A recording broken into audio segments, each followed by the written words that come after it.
This is the Big O Show. This is the Big O Show.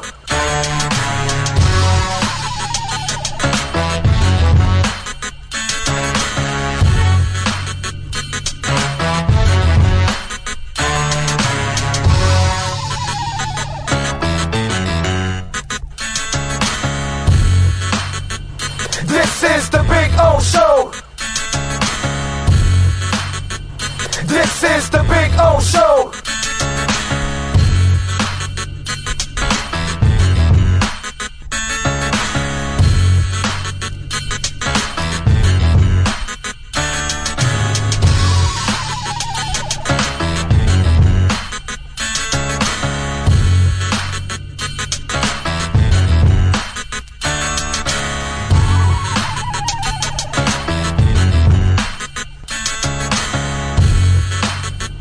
This is the Big O Show. This is the Big O Show. This is the Big O Show. This is... Starting in August, longtime Miami Heat insider Ira Winderman joins the Big O Radio Show. Ira will give insight twice a week on your favorite NBA team. Heat fans get the information you crave from one of the best in the business. From weekly appearances to breaking news, join Ira Winderman exclusively on the Big O Show. Found on most platforms. There's many ways to support our program, from subscribing and liking the show to visiting our terrific sponsors. Another way is using Cash App. If you would like to donate to the show and help us grow, download Cash App and search Cash Big O Show. That's Cash Big O Show. We appreciate your support as we continue to build the best sports show on the planet for South Florida sports fans. When you need your warehouse looking good while staying efficient, there's only one place to find the finest racks in the business. Pallet Rack City in Hialeah. 305-424-8547. That's 305-424-8547. Pallet Rack City is the company you need when you want your warehouse sporting the finest racks in the business. After all, who doesn't love a great rack? Pallet Rack City. 305-424-8547. That's 305-424-8547.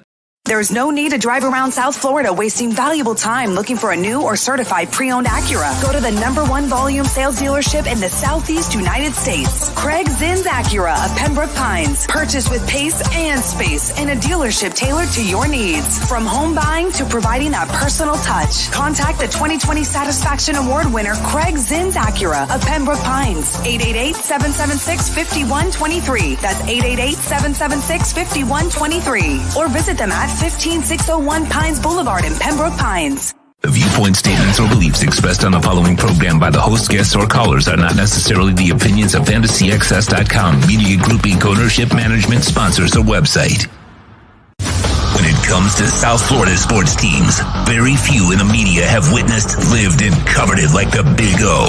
Let's start the program dedicated to your favorite South Florida teams with a passion that's unmatched. The Big O Radio Show is on. Here's the Big O. All righty, welcome aboard. Yes, sir. We're ready to rock and roll. Wait a minute, I forgot something here. Okay, there we go. Now we're ready to go. We got the proper lighting going on. All right, there we go. Hello, hello, hello. Although with a face like mine, you really kind of want to keep it in the dark, but whatever. Anyways, either way, welcome aboard on a Thursday. Hope you all are doing well out there. You're hanging in there. You got one more day till the weekend. I'm with you, baby. I'm feeling it. I'm there. So hope all is well. We got some stuff to talk about today. No guest today. Today we're going raw. I mean, tomorrow we'll have Manny Navarro on to get the latest on the Canes. We'll have Omar Kelly on to get his thoughts in the first couple days of camp. And who else am I missing on Friday that we're going to have? Now I'm brain farting now. But anyway, actually, no. That'll be next week that we'll have Ira on Fridays also. We had Ira yesterday along with Clay Ferraro as they made the debut here on the show of Inside the Paint. I hope you guys enjoyed that. Last night, I stopped by and hung out with Dougley Durong and had a really good time with him. Appreciate him opening up the doors for our show there on that program. It was nice to kind of, I guess, connect with a different group of Doll fans that may not be able to, that don't follow this show and maybe now can find out a little bit about this show since we do it daily here on this program and talk about the Dolphins and all the other local teams here, which we've got some stuff to talk about locally. Obviously, camp continues. I know that the coach is addressing the media right now as we speak, so we'll probably get some nuggets and a couple different things to discuss, I would imagine, coming off that press conference. Folks, I am not here to react or overreact on anything that went on in camp. To be honest with you, these are things that to me, I don't get too high or too low about what's going on in the first couple days of camp. Brian Flores did say that Jalen Waddle has to earn the right to be the kick and punt returner, and he has stiff competition to beat out. But if he does win the job, he'll be out there because special teams is an important element of the game. And I know that some people are even thinking that maybe was he a little banged up yesterday towards the end of practice. It looks like that wasn't the case, at least from what I'm reading from the comments. It doesn't look like it's something that's going to be an issue. Let's see. Will Fuller left practice yesterday. He's dealing with something and may not practice today, per Flores. So Fuller is the guy that could be a little nicked up now. He's got a minor issue, and this is one guy that's very key to what's going on. Now, let me touch a little bit first on Jalen Waddle. And I want to remind all of you out there that Zach Thomas and Jason Taylor played special teams the first 2 years on the Dolphins. And Jimmy was one of those guys that he wanted to win on the special teams side. He wasn't only competing on offense and defense. He was very clear that he wanted his team to be very competitive on special teams. Shula had what's it called? Now I'm forgetting. I'm brain farting with the core. Troy Vincent. He had Troy Vincent returning, and Troy ended up actually injuring his knee. And I remember it became a real big controversy about, how could coach have Troy there? And some coaches want to win, and Flores is that guy that wants to also win on special teams. He's not going to give away field position. He knows it's incredibly important to win that side of the field because that helps you with everything else that's going on offensively or even defensively to succeed on special teams, whether you're returning a kick or you're covering a kick. Either way, field position is going to be incredibly important in situations like that. And Waddle, for me, I'm expecting him to be a part of the return game early on in his career. Once he establishes himself as a receiver and an anchor at that part of the field, which we expect him to do, then I would imagine they'll ease off the special teams responsibility as his career moves on. But one of the things that I do love about what they're doing is that they're giving themselves multiple options to have as a returner now. And it's not just Jakeem Grant being an absolute difference maker there. Maybe Jalen Waddle can add something. And as I've said, one of the things that I would love to see is in the kick return game, you have Waddle on one side and you have Jakeem on the other. And you can't go corner kicking thinking, well, it'll be comfortable for us. No, because if you kick it to Waddle on one side or you kick it to Jakeem on the other, either one can house it.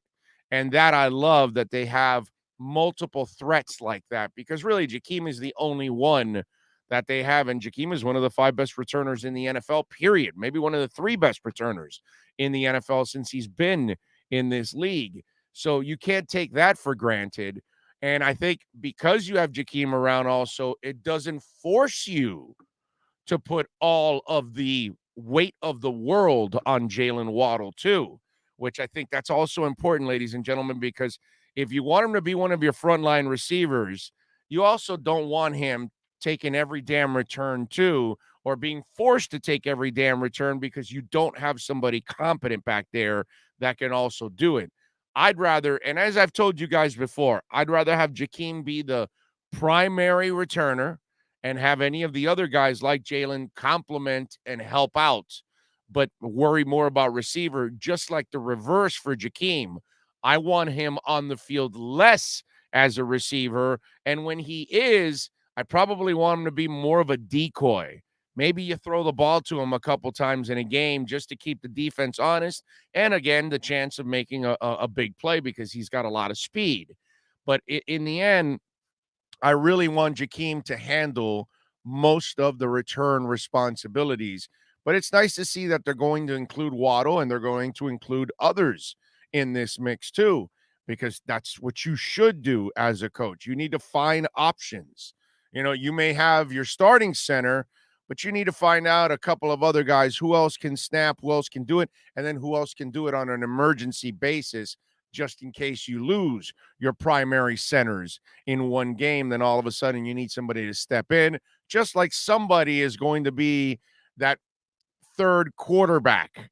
You know what I mean? Because it's a receiver or somebody else that has a little quarterback skills, just in case you end up losing multiple quarterbacks in one game that you're down to that. So you always have to think about all of those kind of scenarios because eventually you're going to be in those scenarios at one point or another. Nobody wants to be in there, but, you know, it is what it is. Joe Shad, by the way, asked about the importance of being in a relationship. Flexibility is important. Says we try to be flexible with our players and staff. Doesn't answer directly when it comes to Xavien Howard, of course. He says in a relationship, marriage, coach to player, working relationship, I believe flexibility is important. We try to be flexible with our players and our staff, flexibility being respectful. And listen, when we get to this Howard situation and you start looking at what's going on, and I think people, like, you see the reporters talk about flexibility and all this kind of crap. They gave him his contract the year before he was going into his final deal. See, this is what I love about X is I'm being disrespected. Well, dude, they gave you a big time contract. Now, if you needed it to be bigger or you felt you needed more money, well, then your dumbass should have actually focused on that. You know, all this is doing is exposing that X doesn't make good decisions on a consistent basis. That's all. They respected you, dude. They gave you your contract a year before your rookie contract expired. That's respectful. Gesicki right now is going into his final year. You already had your deal done. He may end up playing on his final year. And he's not acting like a dick. Emmanuel Ogbah wants a new contract. He's playing on his final year of a 2-year deal, and he's not acting like a dick. I mean, you know, this is why all of this to me is just absolutely one-sided. Every mistake was made on X's part and his former agent, and now everybody else has to pay for his irresponsibilities. Why is it that why do we have to put the Dolphins in a corner? Well, you should take care of your player. You should be flexible. You should be doing it. Why? They did it already. They have a salary structure. You signed the deal, dude. There's 5 years left on that deal. They're not going to rework that contract. That's stupid to do that.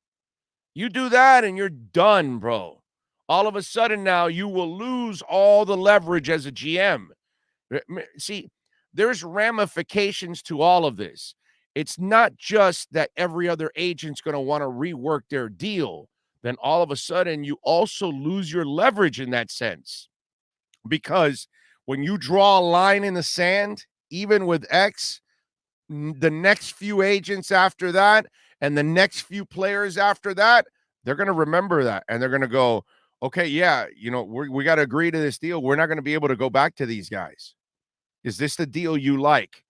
Because that's what's going to happen now. Now, when they agree to a contract with them, the player and the agent need to sit down and go, Okay, is this the deal? They're not going to rework it. You saw what happened with X. So are we happy with this deal? Yes, we're happy. Okay, we move on. The example has been set. We're not here to correct your mistakes. I'm not here to feel sorry for X because he refused to do his homework. That's not my problem, dude. That's X's problem. That's not Flores' problem. That's X's problem. That's not Chris Greer's problem. That's X's problem. And now it's also his new agent, because his new agent was only hired because he wants a new deal, because he fired the old one, because he finally realized that that deal, at least in his eyes, wasn't deserving of his talents. And remember, we're talking about a guy that spins everything, trying to spin everything his way, because, you know, in his quote, he says, I've been playing on this deal for 2 years, and you have not. You've only played on it for 1 year. You didn't play the year before. All of it is convenience. He leaves off the domestic issue. They stood by you. They easily could have trashed your ass publicly. Like, no, this is disgraceful. We can't accept this. He needs to get counseling. He better get his crap together, or we're not going to be very happy with it. They could have taken a hard line stance, but they don't, obviously, because he's a great player, and they want to keep him, and they want to give him his second chance. It's pretty respectful overall. I mean, they've done everything that you would need to be for a great player. They cut your deal a year before your rookie expired, so you didn't have to play on it and risk more injury, since you've already been scoped a couple times leading into that as it is. And so now you're going to do this? I mean, come on, man. That's my problem with all of this, is that everybody now, fans have to go through the hell of losing X, right? And then the uncertainty of what Noah is down the line and all this kind of crap. And I get it, I get it. I understand. But it's not the fans' fault. It's not the Dolphins' fault. And nobody should look at Chris Greer and Brian Flores like the bad guys in this situation. They did what they were supposed to do, man. They drafted him in the second round when a bunch of other teams passed him up, and passed him up a second time also. Sounds like they had more respect for him than a lot of other teams, right? They still gave him a contract even though he had his knee scoped. They stood by him during the domestic issue. And now everything the Dolphins have done has been disrespectful. They're not treating me fairly. No, dude, you're not treating yourself fairly. Don't blame them. I told you guys this. I made a mistake over 20 years ago with a contract that I shouldn't have signed. But I was young, and I figured, I learned, and, whatever. I worked through the contract and then waited for my next one. And that's it. That's all I could do. I could form a big stink, and then for what, dude? Create more problems with my employer? You know what I mean? That didn't really help. So I just sucked it up, didn't say anything about it, moved on, realized I made a certain mistake or two in it, and then I made sure I never made that mistake ever again. And every time that stipulation came up, I said, get it out of there. We're not doing that. I'm not doing that. So you want me to sign that contract? I'll sign that contract, but I ain't signing with that. And then, whichever company came after with contracts, I was prepared. But that was a mistake you make. You live and you learn. I'm sorry. That's it. You got to live with this one. Why don't you become an outstanding citizen? Don't have any domestic issues. Maybe become a little bit more outgoing. Go find some sponsors, right? Start doing some representation of sponsors and make up your money that way. No, that's it. But to sit here and, let's blame the Dolphins because they've been disrespectful throughout all of this. Oh, kiss my ass, dude. The Dolphins have been absolutely outstanding with you. It's just you have actually screwed everything up. That's your problem. I'm trying to see if there's any other important notes that I see here outside of Will Fuller dealing with a minor issue. And I will say this, the Will Fuller situation is one where it's obviously a little disappointing, right? It's disappointing that Will Fuller has a little bit of a nick, but at the same time, nobody is going to be more motivated to fix the issue and get back on the field than Will Fuller. He's on a 1-year deal, and that's the beauty of what Chris Grier did with that young man. He's got a 1-year prove-it deal. He's got to be on the field. He's got to play. Hopefully, it's not a serious issue. And if I'm the Dolphins, I take it pretty easy with Fuller here and bring him along slowly. You got to bring a guy like that along slowly because he's had, these kind. I don't know. Well, maybe it's not a hamstring. I don't know what it is. They haven't really said exactly what it is, but usually these kind of thoroughbreds, it's probably something in the lower legs that is probably affecting him, because that's usually what thoroughbreds have issues with. But hopefully the kid can get healthy again and get on the field, because he is so incredibly important to what the Dolphins are going to do this year. Plus, personally for him, if he wants to get that multi-year deal, this is how he gets that multi-year deal, is staying on the field and having a great season. So then somebody will, take the gamble and give him the multi-year deal. For Miami, maybe you only keep him for a year and he has a great year for you. You move on and you draft somebody else to put next to Jalen Waddle, since you are going to have extra picks. You know what I'm saying? So hopefully everything with Waddle will end up working out, because they need him in a big time way. Let me do a little roll call here. We love doing a little roll call. Let's see what we got going on. Who was number one? Steve Chapman. There we go. In again. Says, good morning, Dolphins worldwide. GP Trap is in.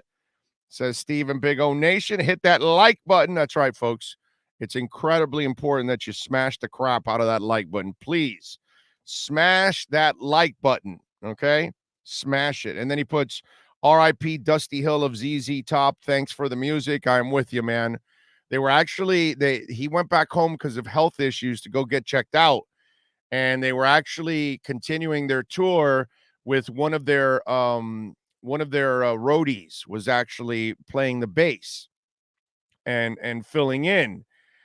And he ends up passing away in his sleep at the age of 72. So we end up losing Dusty Hill. And I know there's some reports there that he wanted the band to continue without him. And I mean, Billy Gibbons is a guy that will probably tour on his own, but I would imagine him and Frank Beard right now are just absolutely devastated with what went on. And ladies and gentlemen, we just don't know when is our last day that we're checking out. That's not something we can plan for normally.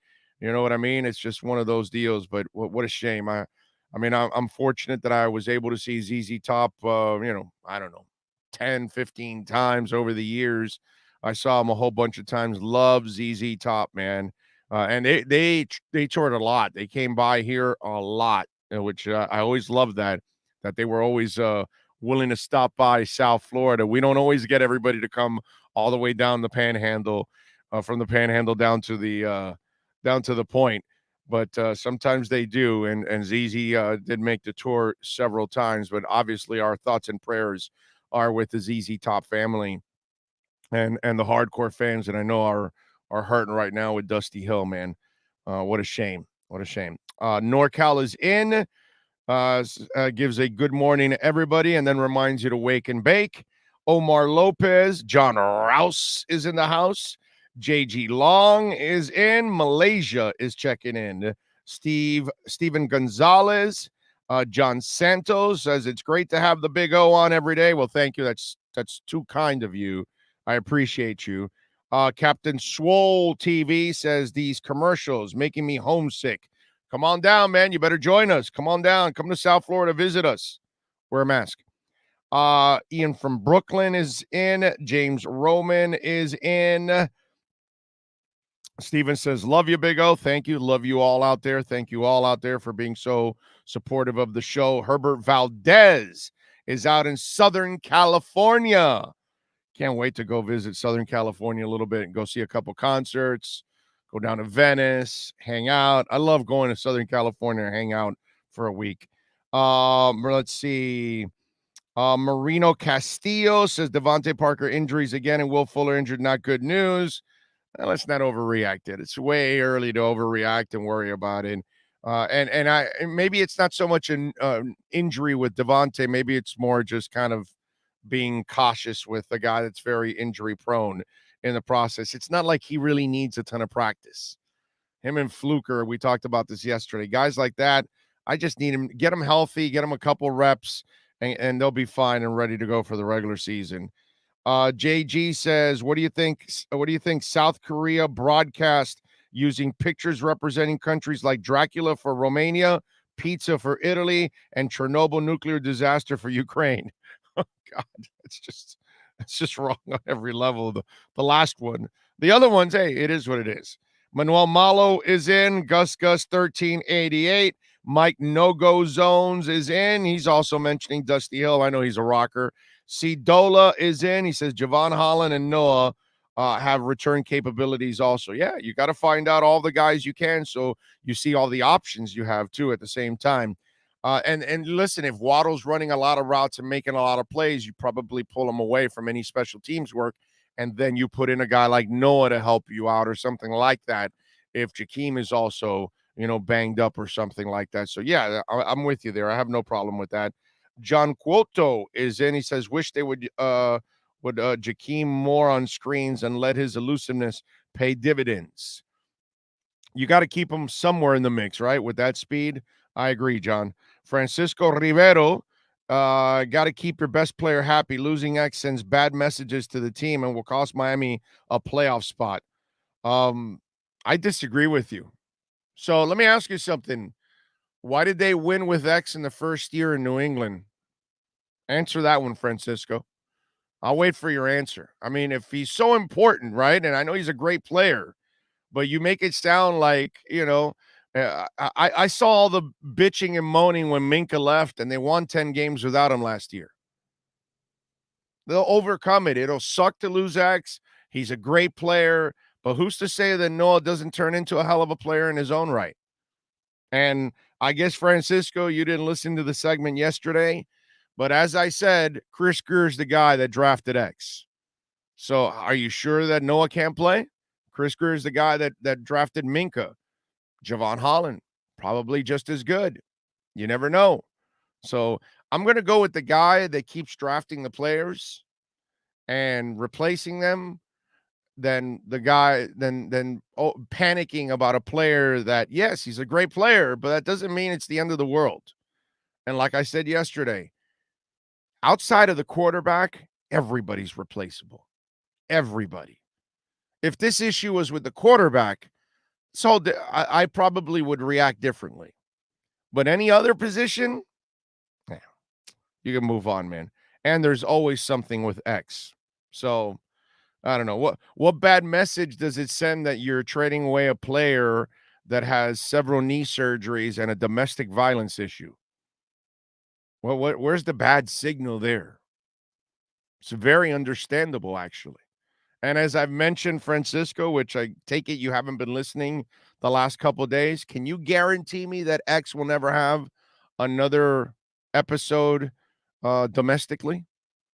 Can you guarantee me that? Think about all those kind of things. Let that marinate in your mind a little while. And maybe that might change your thinking. And you might say, maybe trading is not the worst thing in the world. It's not perfect, but it may not be the worst thing. Dola loves my Inter Miami hat. Thank you, sir. Appreciate that. See if we can get a damn win this weekend. It would be nice. New York City Sports says, Big O, as a Jets fan, Xavien should have attended the Darrelle Revis School of Negotiating. That's a negotiator, right? Right? Darrelle Revis, that was the ultimate businessman when it came to his negotiations. He was on top of it. Yeah. Yeah, that's a phenomenal point, dude. Phenomenal. There's a guy that's smart, that understood the business side of it. He had a grasp of it, like he was stuck in the middle. X is just lazy. And he probably just took the agent's word for it or whatever, and then realized that he screwed up. And guess what? That's your effing problem, dude. It's not the Dolphins. Don't blame the Dolphins because you're lazy and you didn't do your homework. That's your problem, X.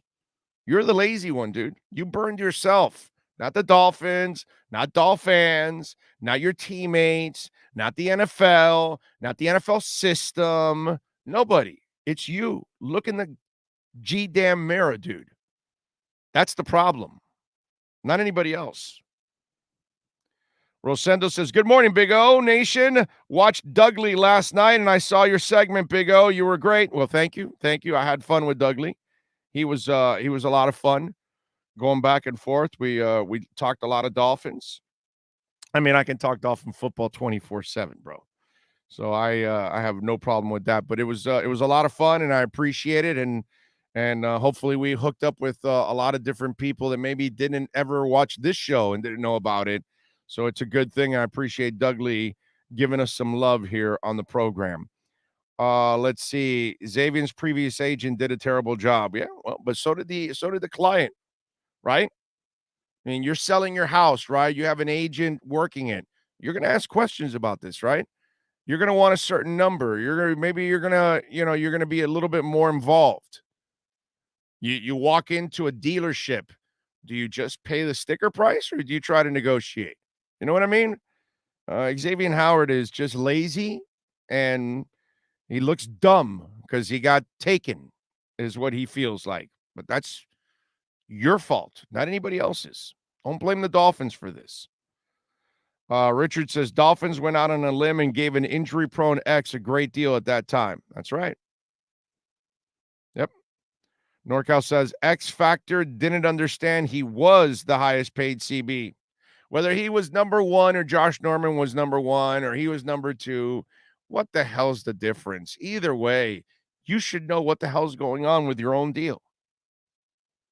John says, good show, man. Found you through Dougley. Well, thank you, John. Appreciate you, my man. T-Bone says, Big O, X is a punk. I say trade him with Tua and 2 1s for Watson, period. All right, T-Bone, you sure that Deshaun Watson is done calling strange women for sex? You sure he's not going to be in this position again? Because he isn't very smart either. He might be one hell of a player.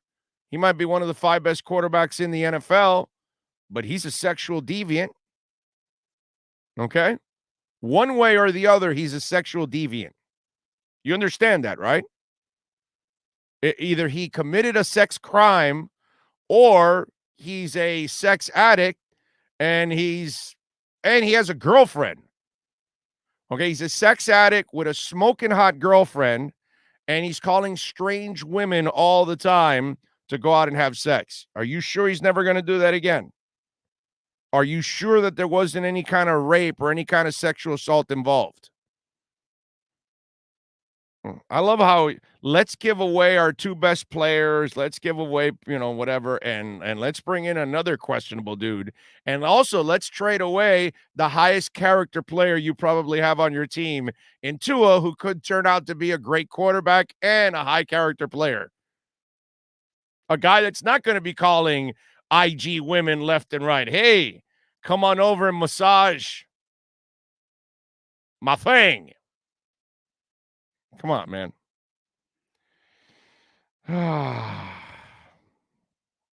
Horn Dog says, biggest thing X fails to realize is his play on the field could have made him marketable, but his off-the-field stuff makes him untouchable. He's not making himself marketable.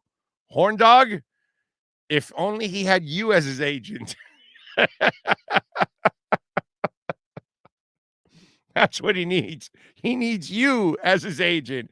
You got a hell of a lot more common sense than he does. Richard says, Big O has been covering South Florida sports when most were pooping their diapers. Thanks, Rich. Thanks for reminding me that I'm an old fart, bro. I appreciate that. Okay? Big O's been around so long. How long? All right. Antonio Matos, Daniel Marquez. Let's see. NorCal says, I never saw ZZ Top, but man, they were good. Man, you never saw ZZ Top? Come on, NorCal. They're so good, man. Ray Grullon. Ray, thank you. I think I saw that you gave us a little love on the Cash App. And remember, Cash App or Venmo, Cash Big O Show. If you want to support the show, of course, and help it grow, appreciate you. He says, oh, Target sells Iron Maiden figurines. Really cool. Oh, really? Oh, I got to go check it out. So they got a couple Eddies. I can go get an Eddie or two. Add an Eddie or two to the collection. Not bad. Guillermo Arauz is in. Tommy in Hialeah. SoFlo fan says, love how you hold down South Florida sports, bro. Keep up the great work. Thank you. Thank you. Well, brother, I'm born and raised here. Born in Belle Glade, Florida. I'm a weirdo because I'm a real Floridian. And I'm a weirdo because I love all my local teams. So that's what I live, eat, and breathe. Outside of family and music and crypto, it's all about local sports. So thank you for noticing and supporting us in a big time way. Thank you. Is in. Hey, came here after Dudley Do Wrong video. Thank you, sir. Appreciate you for chiming in. Trey Tints, Tips and Tricks says, moving to Tampa this month. Can't wait to be back in Florida. All right. Welcome back. Yes, sir.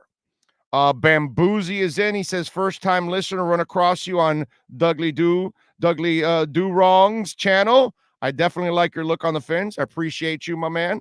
Remember what I said, 21's the tune-up, 22's the title. We'll all be celebrating in Arizona. Okay? Me and Dudley and Dolphins Talk and all the great people out there. We're all going to be doing shows out there in 2 years for the Super Bowl run for the Dolphins. Okay. All right. He says, first time listener. Thank you. Big O, you're seeing Tua throwing bombs, brother. I see here's where you're not talking to the guy that has any doubt about Tua the player. I have zero concerns about Tua the player.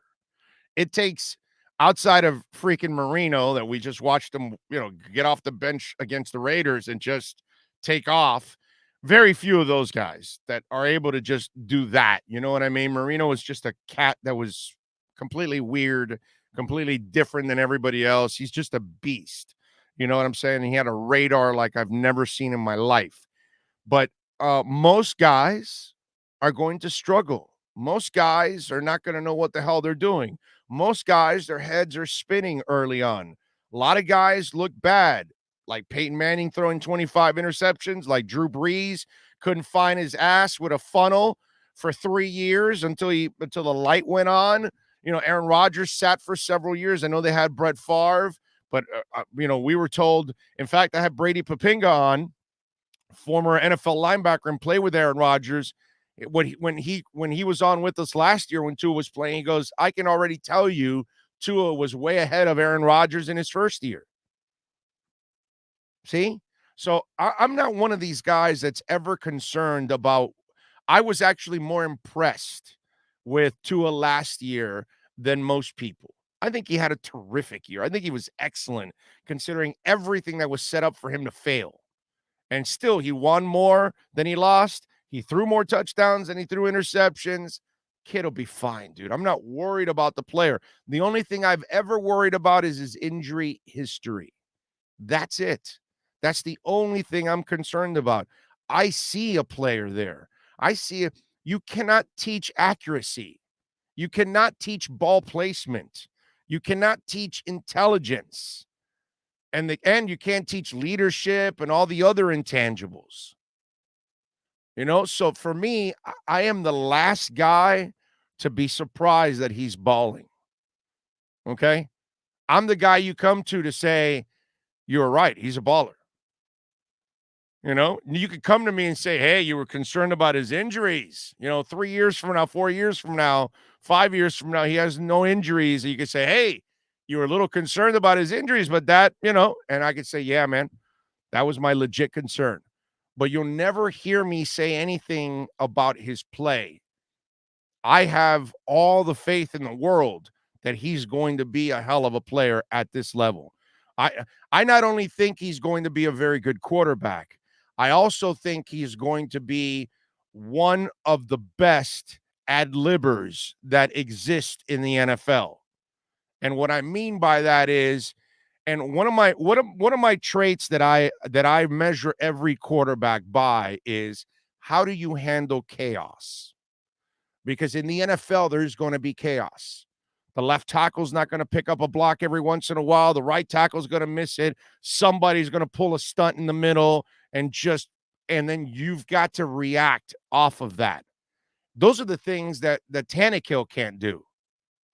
Okay, everything he does has to be scripted and has to be perfect to a T so he can look good, and that's what they've done. Arthur Smith did exceptionally well in Tennessee the last couple of years, and it's helped Ryan. And Ryan's a good game manager. That's what he's turned into. When there's chaos and it all breaks down, and you've watched it the last couple of years, that when they shut down Derrick Henry, Ryan is lost because everything off script is gone now. Now you got to ad lib. And I think this kid is going to be one of those guys like Aaron Rodgers, like Russell Wilson. He's going to be one of those guys that is going to be able to make plays where you thought there weren't any plays. That's how good I think this kid is going to be. But does it happen in his first game? And does it happen with this offensive line from last year? And does it happen with the kind of weapons he had and the lack of experience and practice and everything wasn't even designed for him? It's going to make it that much harder. This year, everything's designed for him. You got him the players, you got him the coaches, you have designed everything for him, and now he's also healthy, and now he gets all the reps in the offseason. All of these things will allow him to go out and have the success that I know he's going to have for many, many, many, many years to come as a Miami Dolphins quarterback. I am not concerned at all with Tua, the quarterback, at all. I'm not worried about it. I just know it's not going to happen overnight. It's going to take a little bit of a process. And we have to be patient. I know we have no patience nowadays. I get it. That's kind of the world we live in now. Zero patience. We want to put everything in the microwave, and it needs to come out for us in 30 seconds so we can start to enjoy it. I get that. But unfortunately, this is something that's a slow cooker. Maybe you got to put it in the pressure cooker, and you got to let it go, let it, marinate, let it build up, and then the pressure comes out, and then all of a sudden it's ready to go. And it's going to take a little bit, but when it gets there, we're going to be fine, and we're going to enjoy it, and we're finally going to have that third great quarterback that we've been searching for a quarter century. A quarter century. It's been 25 years, man. It's been longer because we were kind of sitting there watching the end of Marino's career, and we're all looking around like, hey, when's Shula going to get the guy? Like, we love Dan, but he is getting a little older now. When are you going to get it? And they never got it. And unfortunately, it's been a problem that rolled over for 25 years now. And finally, I think they solved it with Tua. So when you tell me that he's balling or this and that, I'm just going to be happy because I know that our Dolphins finally have a quarterback. And finally, as a Dolphin fan, I can root on my favorite team with a quarterback and not sitting there going, man, we need everything to fall into place just to be competitive today, because we don't really have the difference maker on the offensive side of the ball. Now they have the difference maker. Now things are going to be a lot different here. So I'm not concerned, man. And I don't think any Dolphin fan should be concerned with him at all. Trey says these fans don't realize the defense was schemed to bait QBs to throwing at X. They don't play that way until Javon steps in and Rowe comes back down to corner. Hey, listen, that's the other part of the equation he leaves out, that having Byron Jones actually helped him have those 10 interceptions. Tom Flores says, good morning, Big O. I'm listening to your awesome show before I go to work. You are so right about the X-Men. Thank you, Thomas. Appreciate you. King Mac Podcast says, X first agent failed the dude. X failed himself, my brother. He's got a point in himself, not anybody else. Let's see. What else do we have here? Lone Star 1029 says he won't do it again, especially in Miami. Well, we shall find out, right? Radically says Watson has to be traded to the Las Vegas Raiders. This is the only team that can successfully promote him within the community at this point. That's true, because Watson can actually do spots for the Bunny Ranch, and then he can just legally get hosed there. That way his sexual deviance can be satisfied in, I got to tell you something. Radically, that is probably the text of the day now. You brought it on, dude. I mean, it's the only state with brothels, right? Legal brothels. So actually, he can just go out to the outskirts, right? Because it's not in Vegas. Those brothels are away from Vegas. I don't know how far it is or whatever. I've never been to those things, unfortunately. But anyway, I would really just love to go out there and hang out with Lamar Odom and a ton of cocaine. No, seriously. I would imagine that he could actually go and do spots for the Bunny Ranch now. If you're a sexual deviant like me and you want to score a touchdown, come on out to the Bunny Ranch where everybody kicks it between the ears. I don't know. I mean, I'm just throwing that out there. But that's a good one. That's a good one. Vegas Raiders makes a lot of sense for Deshaun Watson. It's the only place where they have brothels. It's the only place where he can actually do it legally. He's done with practice. Deshaun answers questions. Where you going, Deshaun? I'm headed out to the Bunny Ranch. That's it. Heads out to the Bunny Ranch, gets his mojo going, then he's back for practice the next day, ready to go. Nobody will sue him because it's all legal. It's all on the table. That's it. Radically, you hit it right on the head, dude. Yeah. Vegas is the place. No doubt. Chapman says, X was happy until he found someone was making more money. Even if he gets more, what happens when someone else tops his deal? Which will happen? Do we have to give him more again? When does it end? And it doesn't ever end with X. He just continues to come up with more crap all the time. Too Extreme is in. Javier Toledo is in. Miami RW says, why do we have to trade X? Isn't he under contract for the next 3 years at least? 5, I think it is. We're not getting true value if we trade him now. How do you know that? I always love the people that say we're not getting true value. When did they trade him? I'm sorry, I forgot. They gave up, 2 fourth-rounders? How do you know that? I'm not exactly sure how you know that they're not getting true value. The trade hasn't happened yet. We don't even know what's being offered. I mean, the Tunsil trade just keeps on giving, dude. That thing's living on forever.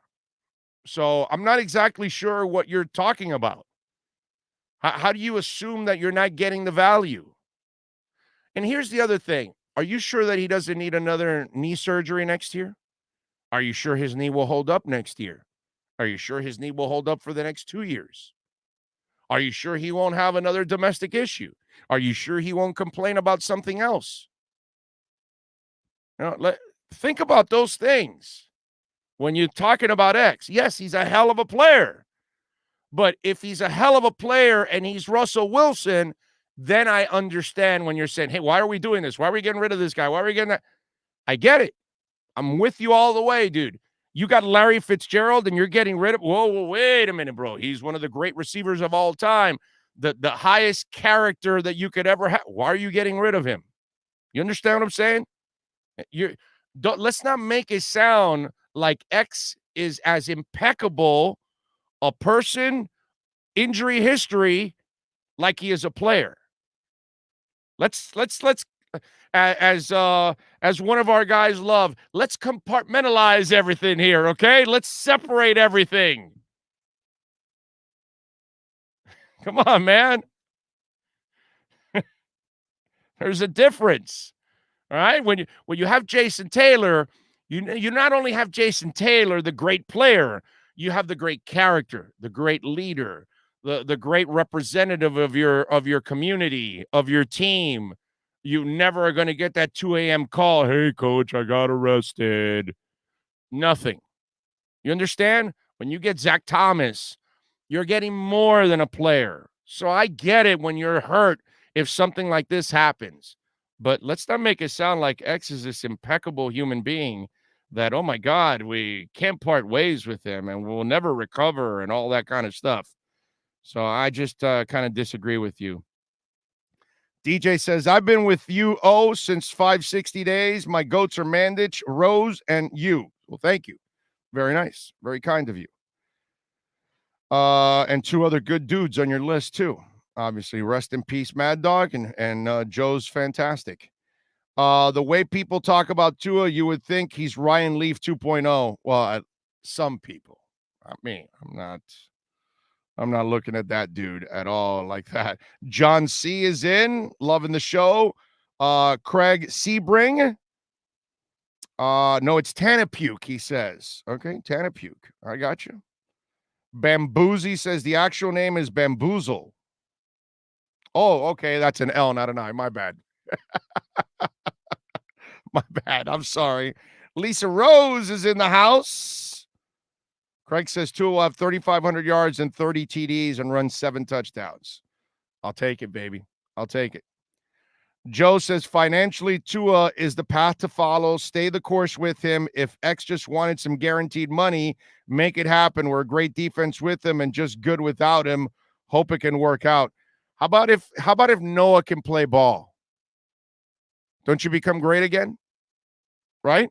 If Noah's a baller, don't you become great again? Are you sure Noah can't play? I mean, the same guy that drafted X drafted Noah. Same guy that drafted Minka drafted Javon. I don't know. I'm just saying. If he's a good GM, which I think he's an excellent GM, I think he's going to continue to find talent, man.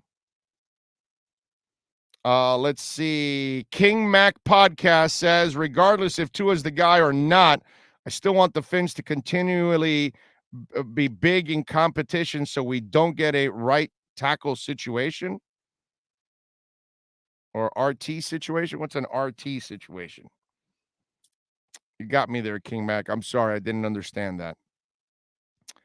Tremolio says DVP Jakeem X going to the Nolans for number 1 and number 5. Okay. What's our record this year? 12-5. I got 11-6, but I can see 12-5. I can see it there. Why don't people watch film? X never covered the number 1 wideout opposition. Byron covered the number 1. X covered number 2 wideouts. LOL. NorCal says, hanging in the bunny ranch with Lamar and Coke. Yeah, well, I mean, that's the only way to do the bunny ranch, right? If you're going to go bunny ranch, you go Lamar Odom and a Tony Montana pile of cocaine, right? I mean, isn't that the only way? I mean, you've got to face death if you go to the bunny ranch. And I figure, anyway, I can't go back to my wife, so I might as well die right there. Let's see. King Mac says he's got this year, and the last 3 years are voidable for a small cap hit. That's why I think they'll trade him at the end of the year. That's it. So those are some of the questions. I appreciate all of you out there. Please smash the hell out of the like button. That's incredibly important that you smash the hell out of that like button. All right. Got a bunch of people watching. Just swing over, hit that little thumbs up for us. That's very, very important. It helps the algorithms. It helps it spread it out. So it's a beautiful thing. What else do we have going on? I got to talk about here. Dolphins wise, I will also keep you updated with anything that I see from camp that the boys are reporting, since they are out there covering the Dolphins and covering practice. So far, I haven't seen any kind of big off the field news. Barry Jackson does say no Xavien on the field for team drills begin. We waited a few minutes ago, but then left the field and went indoors. So maybe X is choosing not to practice. And again, I'm not really, in a way, if you're trying to trade him, maybe you're better off a guy with multiple knee surgeries. Maybe you don't want him practicing and you want him as healthy as possible out there so you can trade him. Okay? So he completed his warm-ups and then he went inside. Interesting. And Fuller is not practicing also. Okay? That's another one. So no Fuller, and X is not practicing. Those are some of the notes there. Big O, everyone cringed. Josh Allen already. I truly believe he is a fraud, and you will see it this season. What do you think? T-Bone, listen, bro, all I could tell you is I didn't believe in Josh Allen either. Okay? What I saw, the little I saw from those highlights in Wyoming, I wasn't that impressed, especially the competition at Wyoming. And then he sucked the first year. But T-Bone, you know, when we're wrong, right? And for the last 2 years, the kid has made incredible improvements, leaps and bounds. It's hard to actually argue with what he's developed into. Right now, he is doing something I never thought any quarterback would ever do. I've never seen this. Guys that are inaccurate in college, they don't become accurate in the NFL. It's rare for something like that to happen, and he's become that guy. So I'm at a point now where I just look like I was wrong. I was wrong, man. I didn't think much of Josh Allen, especially after that first year. I thought for sure I was 1,000% right. And the guy made one incredible turnaround in the last 2 years, and last year played like an MVP. And normally, here's something to think about, T-Bone, okay? You got to take your fandom out of the way. Yeah, we love our Dolphins, and it's a law. We got to hate the Bills, the Pats, and the Jets. But we've also got to be honest with ourselves and call it like it is, okay? Baker Mayfield had a really good year 3 years ago, right? And then came back and had a terrible year. That's because they got him on tape and they kind of figured him out a little bit. And then he had to counter it, and he did last year and had a good year. So all of a sudden, he went from really good rookie year to a mediocre sophomore year where he made a ton of mistakes and threw a bunch of interceptions. And then the third year, he bounced back and played well. Normally, that second year is where they figure you out. And so Josh Allen had his rookie year that was a disaster. Then he had a pretty good second year, and then he had a better third year. So the defenses and defensive coordinators weren't able to figure him out, weren't able to slow him down, because usually whatever success you have, they kind of decipher it, they figure out what you can't do, and then they force you to do what you can't do or you're uncomfortable with a lot more often, and then they force you into having a bad year. Kind of like Baker. They knew that he would roll one way because it was habitual. He got away with it his rookie year, didn't get away with it as much his second year, and they kind of read it, and they forced him into mistakes, and he made those mistakes, but then he corrected them his third year because it's a chess match. Well, they were playing checkers last year, bro, and Josh figured them out and played well. So I'm going to lean to I'm dead ass wrong, and he's turned into a really good QB. You know, I hope I misread it again on this one, and I hope that initially it's what I thought, and it was a fluke what he did, but the way he has played, I got to just tip my hat to the young man and give him the credit that he deserves, because that guy balled freaking out. Okay. What else do we have here? Saints would be a great trade for X, as the Saints with Jameis will have a bad record. Just a thought. Yeah, well, I've talked about this. Saints, Arizona, and Seattle. I read an article today where they mentioned the same teams, Saints, Seattle, and Arizona as targets, but they also added Atlanta. So those are 4 teams. And remember, Ian Rappaport reported yesterday that 2 playoff teams have inquired. Now, all depends on how you look at this, right? Because New Orleans was a playoff team last year, but they're really not a playoff team overall. Now, not with these guys, at least they're unproven. And so Seattle's definitely a playoff team. Is it Arizona? Is it Atlanta?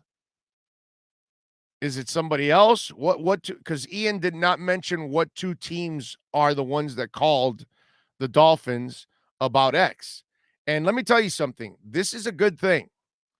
It's great for them to get calls for X, because this is what's going to build up the value now. And because the contract isn't considered out of control, there might be a team that's willing to give up a few picks along the way besides the salary that they don't have to pay the signing bonus.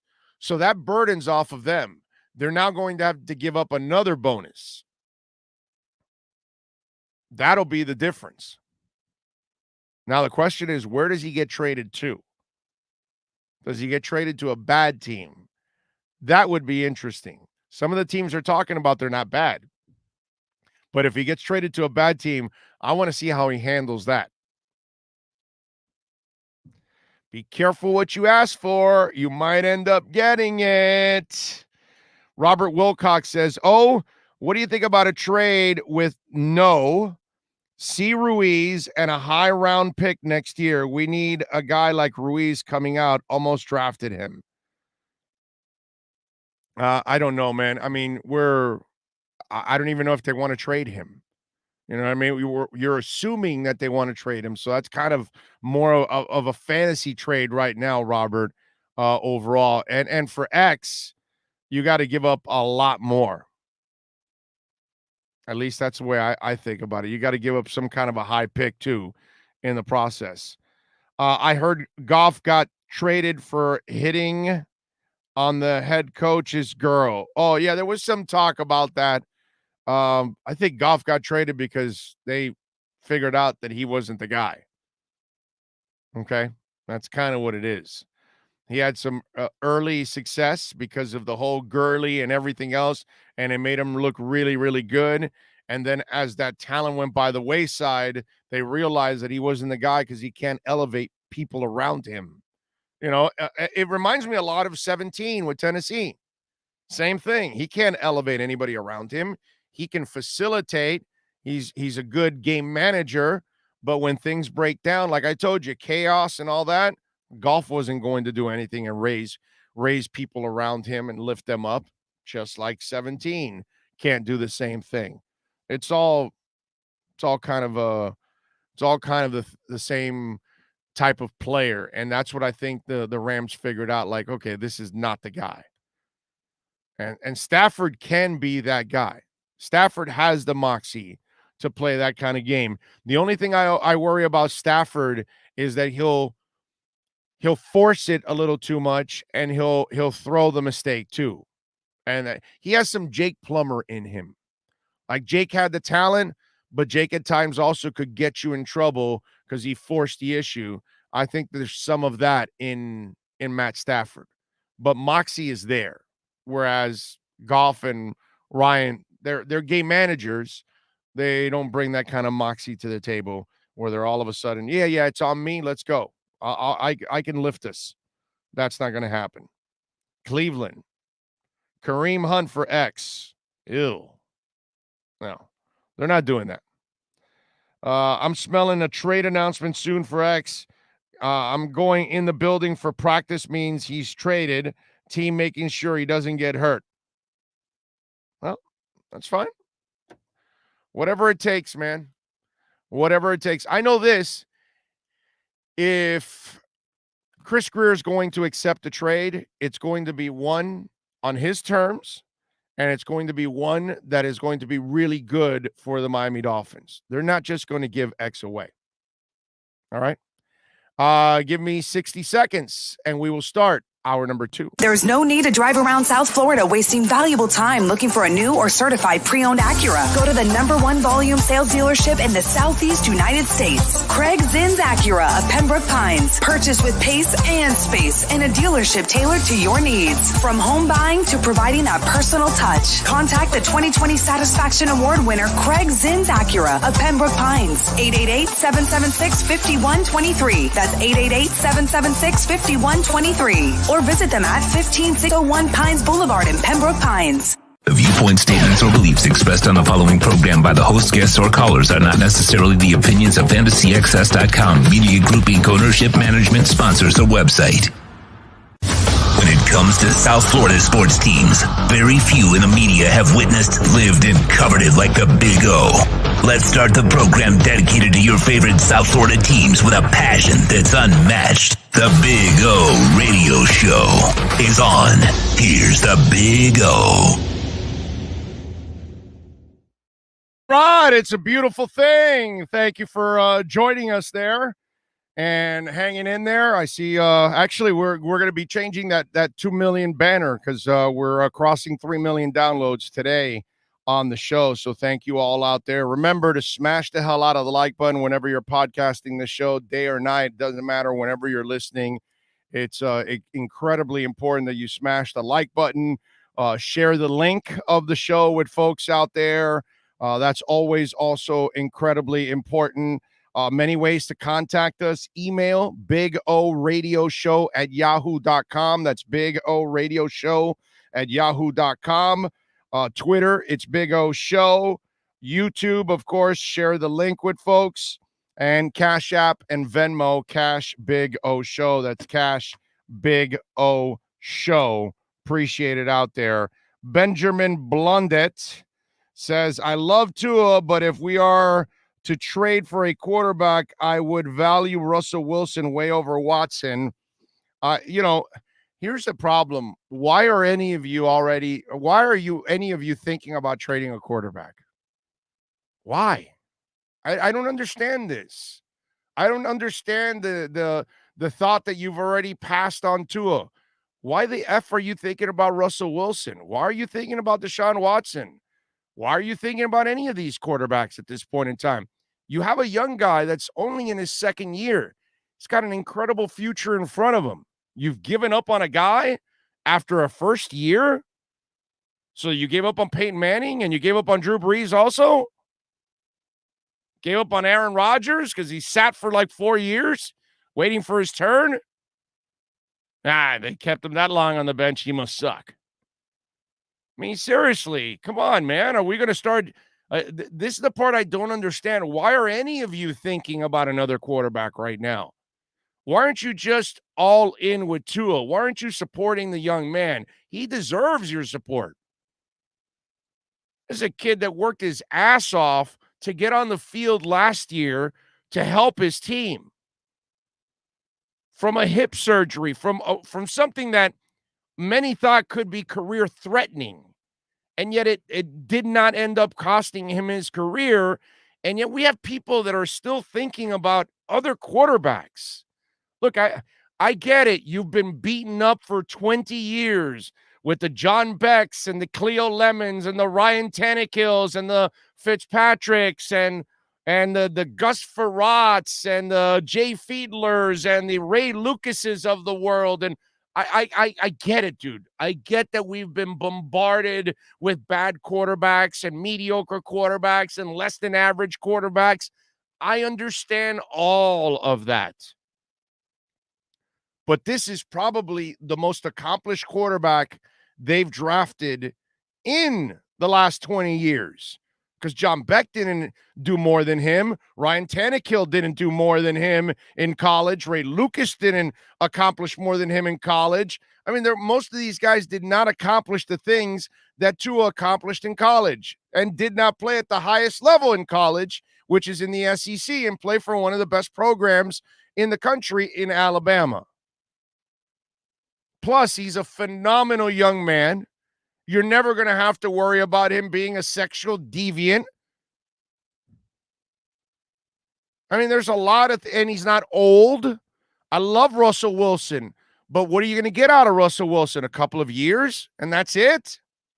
What are we, a bunch of drug addicts? Hey, let me get my fix. The hell's going on here? I don't get it. I don't understand this thought about, let me go think about another trade for another quarterback. You've got a young guy here that can be here for 10 to 15 years and be the man. Let's give it a chance, dude. Some of you gave Ryan Tannehill 7 freaking years. And we got people that are quitting on Tua after 10 games. And they weren't 10 terrible games. He actually played well. He didn't do bad. He wasn't Drew Brees bad. He wasn't Peyton Manning bad.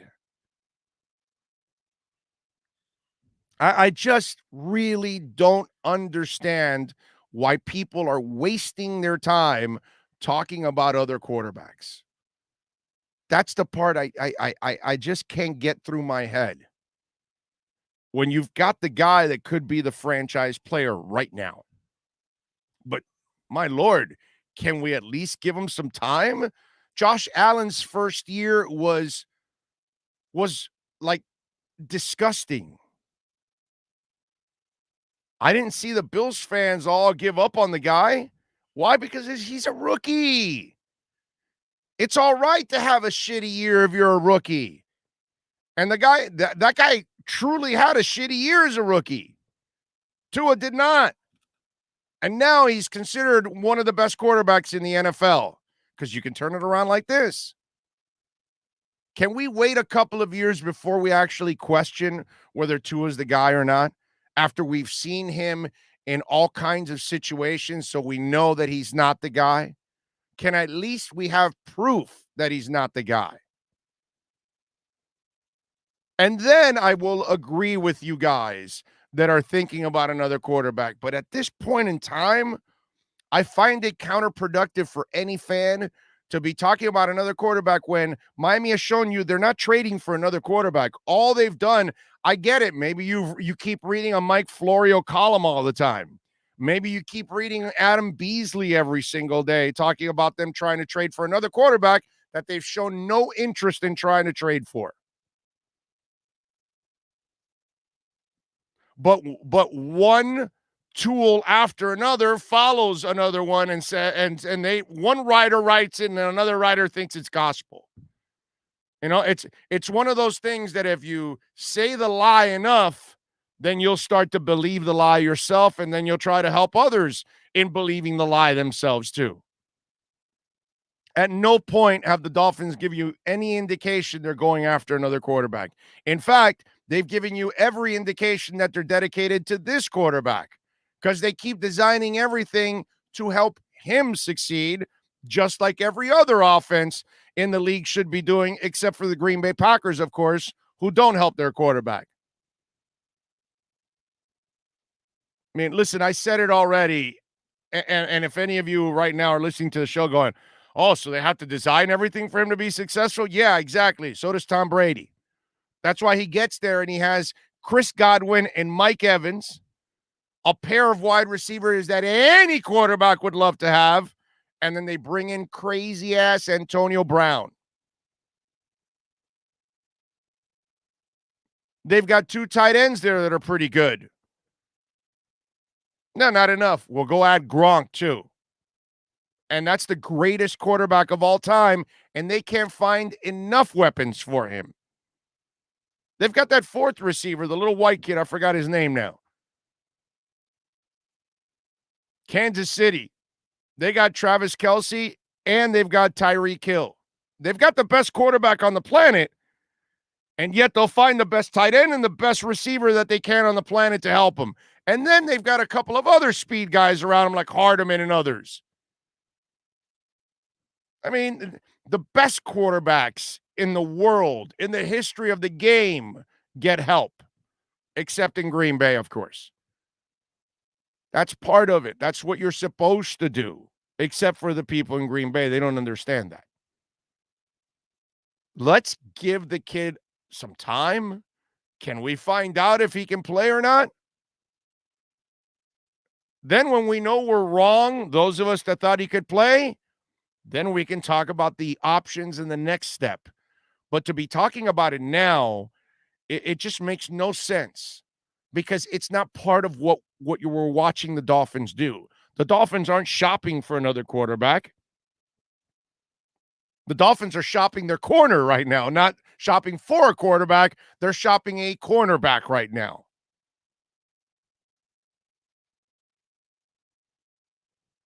Let's relax, man. Let's take it easy.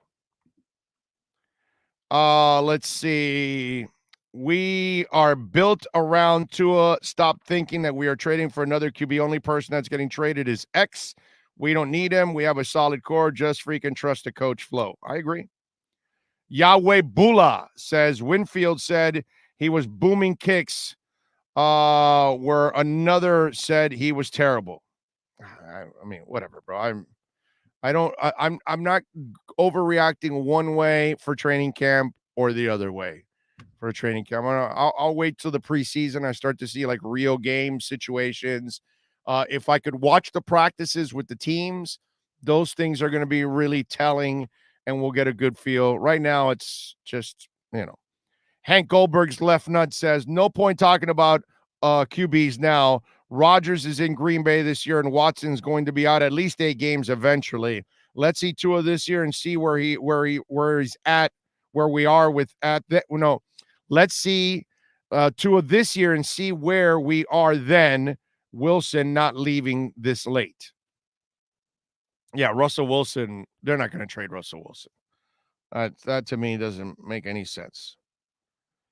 Let's see, what else do we have? Miller, yes, Scotty Miller. Thank you, Derek. I appreciate you, brother. Scotty Miller is the guy. There you go. It's funny, right? I say I don't remember his name, and then you bring up Miller, and then I remember Scotty. It's crazy, right? Because it's back there somewhere in that computer. It's just sometimes it just kind of disappears, and you're trying to remember what the hell it is, and then it kind of comes to your mind after. It's one of those kind of deals. What else do we have here that we talked about the article with New Orleans, Seattle, Arizona, and Atlanta? Xavien Howard. We talked a little bit about Rappaport. Also, the other thing that I like about what I'm hearing too, and this is incredibly important for Tua. And we're talking about the leadership. And last year, you had the shadow of Fitz hanging over you. And Fitz is so likable because Fitz gets it. Okay, Fitz is not an elite player, never will be, never has been. He's not even a good quarterback. He's an average quarterback on his best day. He's average and he facilitates. Okay, on his best day. That's what he is. And so this is a guy that understands that, okay, I'm not a great quarterback, that everybody's going to be gravitating to me because I'm going to lift everybody to other heights. Then I've got to be a great team player, and I've got to communicate with people, and I've got to get to know them, and I've got to get to connect with people, because that's my better chance of having success, is getting to know the people I work with and getting to know their habits and getting to know how they play. And that was incredibly smart of Fitz because it gave him a better chance to succeed. And now, we hear that Tua picked up golf and he shot a 91 the other day, and Gesicki was joking like he hasn't even broken 100 and he's been playing for a few years now and all that kind of stuff. And so he was talking about how him and Shaheen are, should go. They're going to go out and play a little golf and those kind of things. And then you hear about Tua grabbing the team after practice and bringing the huddle together. And let me explain something to all of you out there. And I'm going to use the analogy of the Dallas Cowboys. Relax. Don't get nervous on me. Okay? Because the Cowboys can't be used for any kind of good example. I get what some of you are thinking, like, oh, no, God, this is a nightmare. But it is kind of a nightmarish comparison, but it's polar opposite. Stay with me on this. No head coach ever will have the respect of the locker room in Dallas as long as Jerry Jones is there. Because as long as Jerry Jones is there, he's answering all the questions. He's making all the decisions. They're asking him about lineups. They're asking him about this guy starting and that guy starting and all that. And he's not doing what Riley does. Where Riley, when he talks, well, no, that's a question you got to ask Coach Spo. You know, Coach handles the players, this and that. Riley never does that anymore. You know, early in his day, he may have made a comment, this and that, and he made those mistakes, and he stopped making those mistakes. He hasn't made that mistake in over 10 years anymore, okay? He truly allows Spo to do what Spo's supposed to do, and he doesn't get in the way. So he doesn't step on him or anything like that, whereas this guy steps on him all the time, Jerry Jones. Because in the end, players are not going to respect that coach because they know the coach doesn't have the final say. It's always going to be Jerry. You're not going to cut me because Jerry wants me. You know, that kind of stuff. So this guy that's currently there, the goofball that was in Green Bay, is not going to have any respect ever.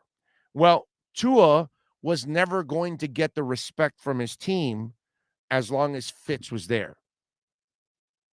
Because Fitz already had a stranglehold on everybody personality-wise and already had connected and did his job as a veteran quarterback and what he's supposed to do. And he wins people over, and he's got this magical personality and all that kind of stuff. So guys like him, guys gravitate to him, guys will play hard for him, all those kind of things. So it kind of became his team the last couple of years. So now in comes Tua last year. So that transition has to end. You have to take the big personality out and allow the other personality. You have to plant that personality in the ground, put the fertilizer, put the water, all that, and let it grow. And that's exactly what's starting to happen now. And whether it's him, you know, I think Tua, in a way, while he took up golf and he says he loves it and all that, that some bitch is smart. He knows that's another way to connect with people. And he's really smart about that. And he connects with his players, and he was well known for doing that in Alabama and having a control of the locker room. But you can't have two personalities work in the locker room. So everybody's got to know their role. Jacoby Brissett signs on the dotted line. He knows he's not there to take over the locker room and lead it. He knows he's there to help Tua in the development, give him knowledge, help him see what maybe he's not seeing, make a suggestion, help watch film with him, all those kind of things, and then be an insurance policy just in case anything happens, and he steps in and tries to keep things afloat. He knows his role, and everybody else knows his role because they're not looking at Brissett as the answer. And so now you take that out, you allow the kid to grow. He's taking over the huddle. He's taking over the meeting on the field after practice. He's taking up golf. You know what I mean? All of these kind of things are going to allow him to also grow as a leader and as a player on the team.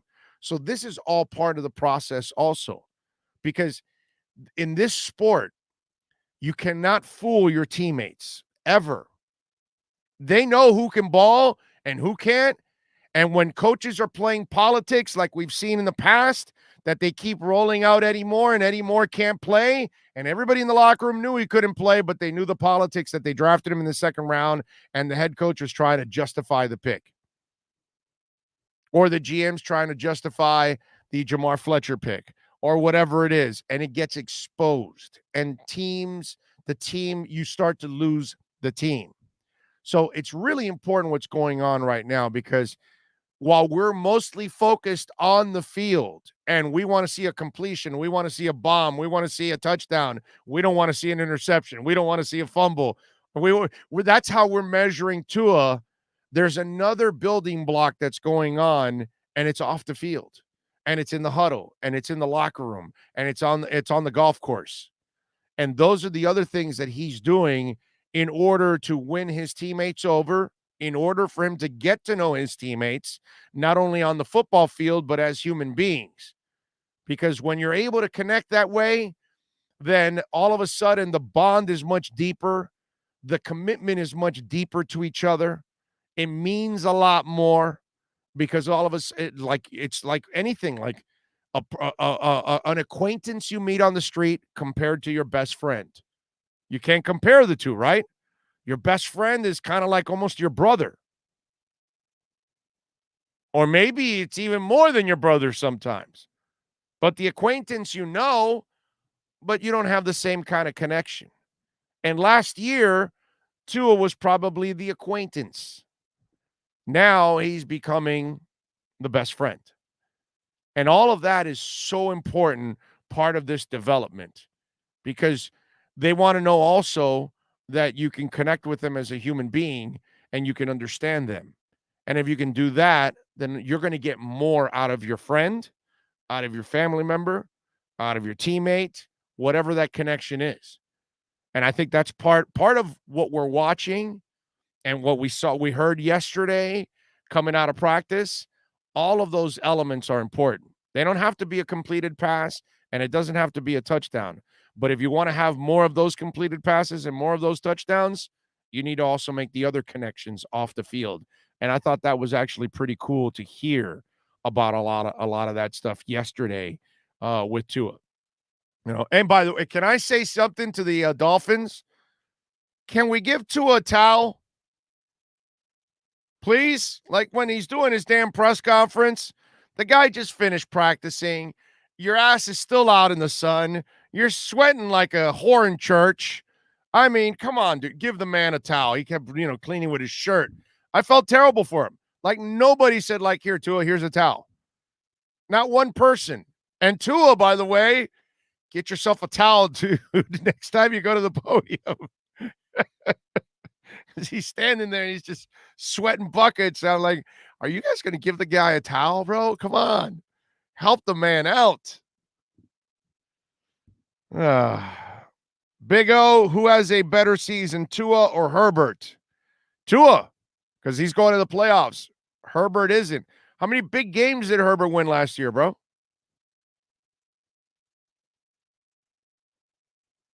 Question answered, right? Don't tell me about how you looked. Tell me what you won. Okay? So you put up some numbers. Big deal. Did you make the playoffs? Did you win any, like, monster games? I don't know. You know what I mean? So let me see Herbert win something first before we start making those comparisons too. That's the other thing about this Herbert Tua hard-on that some of you guys have. And by the way, why do any of you give a shit about Herbert? Is he the Dolphins quarterback? Is that what keeps you up every waking moment? Oh no, he's got to be better than Herbert or my life is over. So maybe he does end up being better than Herbert. Maybe he becomes his equal. Maybe he's a little less. What I want to know is who wins what. Okay? So last time I checked, one guy won 10 games, the other guy did not. And I know that Tua didn't win all the games, but he helped win those games. Right? So let's not make it sound like Herbert all of us balled out and led them to the playoffs or something. You know? How good were those wins last year? I'm wondering. Now that just to have a little fun here with all of this, let me pull it up here and I want to see how many of the games were actually like really impressive. That's what I'd like to know. Might as well, right? Let me just pull up his schedule from last year and let's see how it all looks out, right? Because I don't think they ended up really winning. Would they win like 6-7 games or something like that? Was it something like that? Let me see where we at here. Full schedule. All right. Now, can I pull up 2020 here? Yes, I can. Full schedule. They beat the Bengals in week 1. They lost to Kansas City. They lost to Carolina, lost to Tampa Bay, lost to New Orleans. They beat Jacksonville. They lost to Denver, lost to the Raiders. They lost to the Dolphins. They beat the Jets. They lost to Buffalo. They lost to New England. They beat the Falcons. They beat the Raiders. They beat the Broncos. And then they beat Kansas City in the final week, which I believe they beat Kansas City. But in that game, I don't even think Mahomes played in week 17. So really, they had 0 impressive wins. Right? I got to look up the Kansas City game. But I want to say 0 impressive wins, ladies and gentlemen. I must have missed it there, that amazing season with great receivers, something that Tua didn't have. I'll say it again. What did he win last year? Yeah, he racked up a bunch of stats against bad teams. That's about it.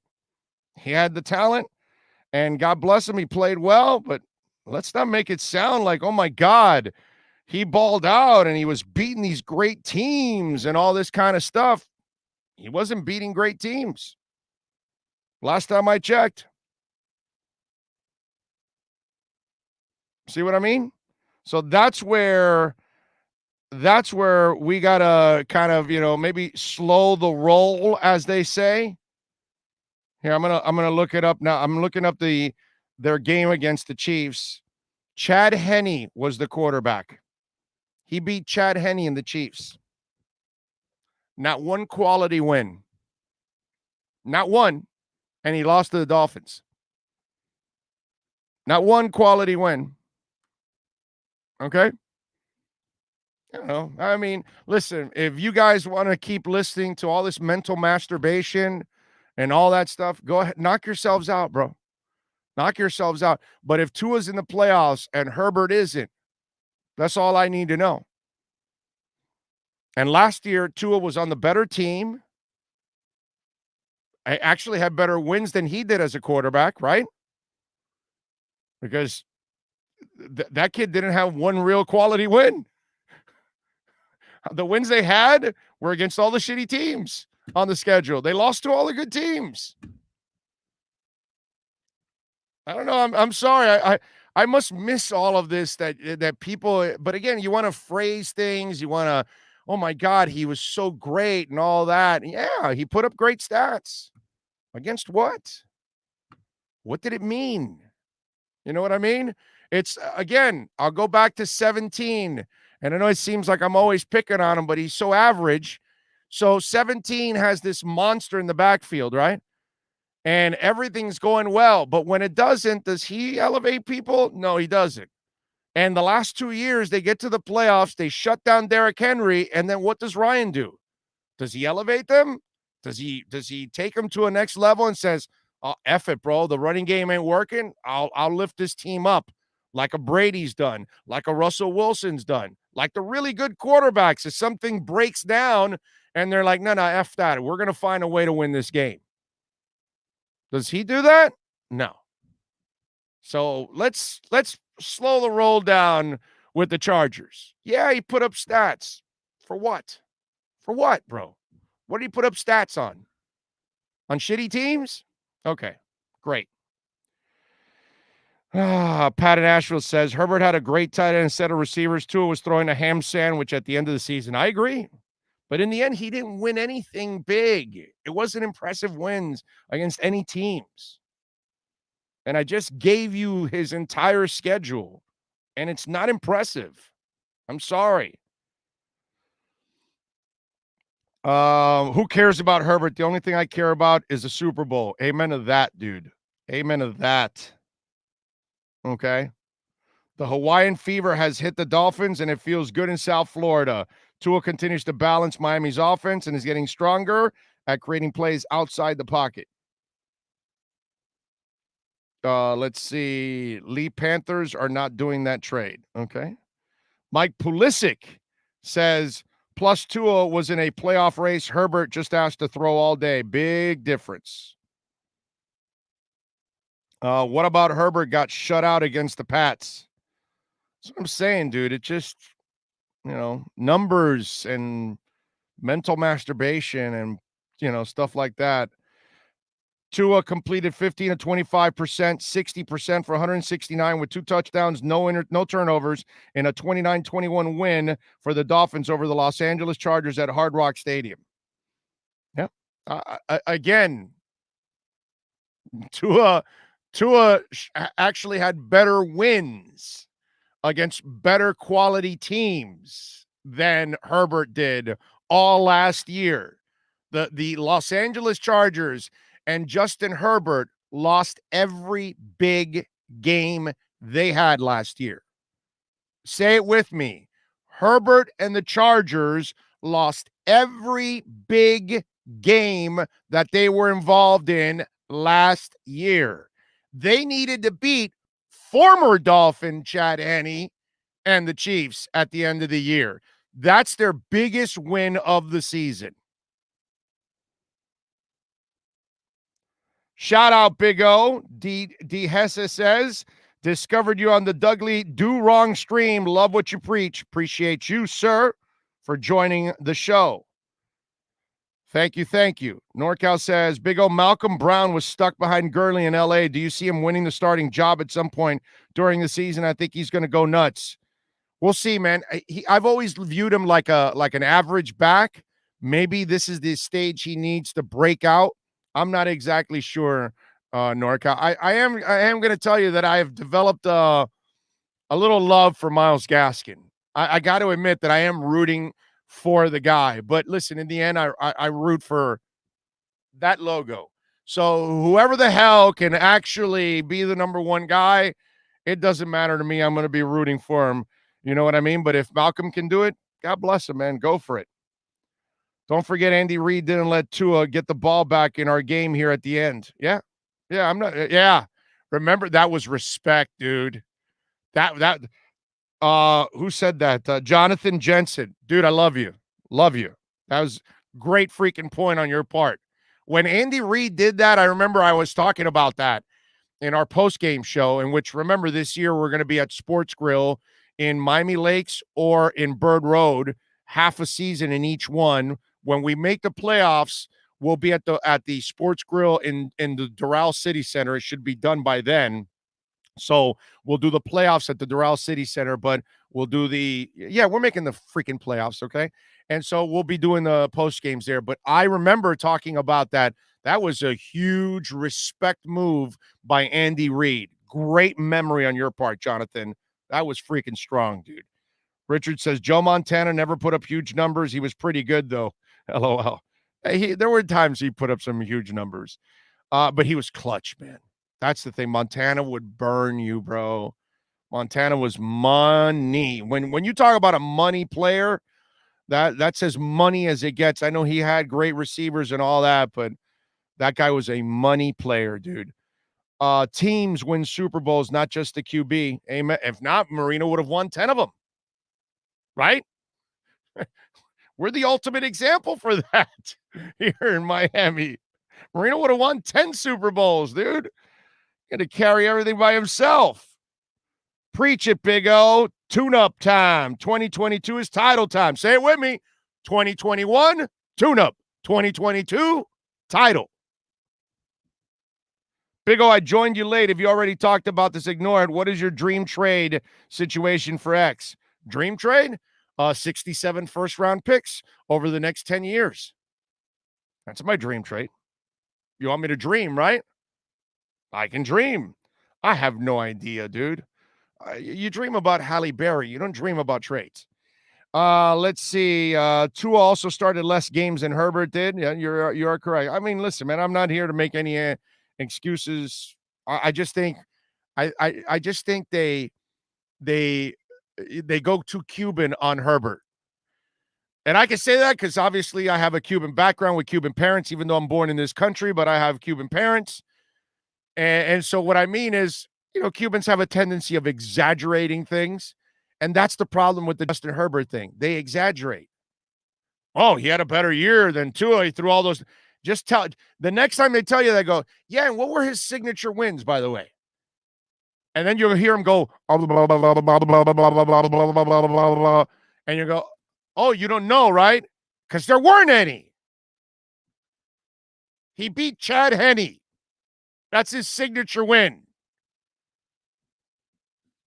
I mean, come on, dude. Give me a break. Let's go. They make it sound like he won the Super Bowl or something. They make it sound like Justin Herbert went to the playoffs and all that stuff. Okay, so he put up numbers. I've watched quarterbacks over the years put up numbers and win jack shit. And what were they last year? Nothing. They were a terrible team. It wasn't like there were signature moments that, oh my God, Justin Herbert, he beat the New Orleans Saints on the road and this and that. Or, oh, Justin Herbert shut down the Patriots in the fourth quarter. He put up 17 points and led them to a victory. And well, not the Patriots, because the Patriots were shitty last year. But you know what I'm saying? Like a really good team. Like he went into somebody's backyard, or a team with a big-time record came in to Los Angeles and he beat them. There's not one of those on the damn table. So he pumped up his stats with a terrific receiving core, way better than Tua's, against mediocre teams. And not one quality win, which Tua has, by the way, and he does it. And he lost to Tua. But no, let's leave all of that out. Let's leave the facts out, because it sounds so much better to downplay Tua coming back from a hip surgery than let's talk up Herbert, who had everything going his way. Receivers, an offseason, health, the number one guy, all that stuff. No, let's actually leave all the logic out of the freaking equation, and let's just, let's twist our argument to just make it look bad for Tua. Let's not look at the facts that he didn't win jack shit, that all he did was beat crappy teams, and he had everything going his way. Did anybody walk in to Los Angeles scared of the Chargers? Did anybody, when they came to town, were they scared of the Chargers? No, because they didn't lose to them. The only people that lost to them were the same mediocre teams like them. Did they win 10 games? No. No, but let's leave all the facts out. It just sounds better that Tua sucked and Herbert was the next Marino.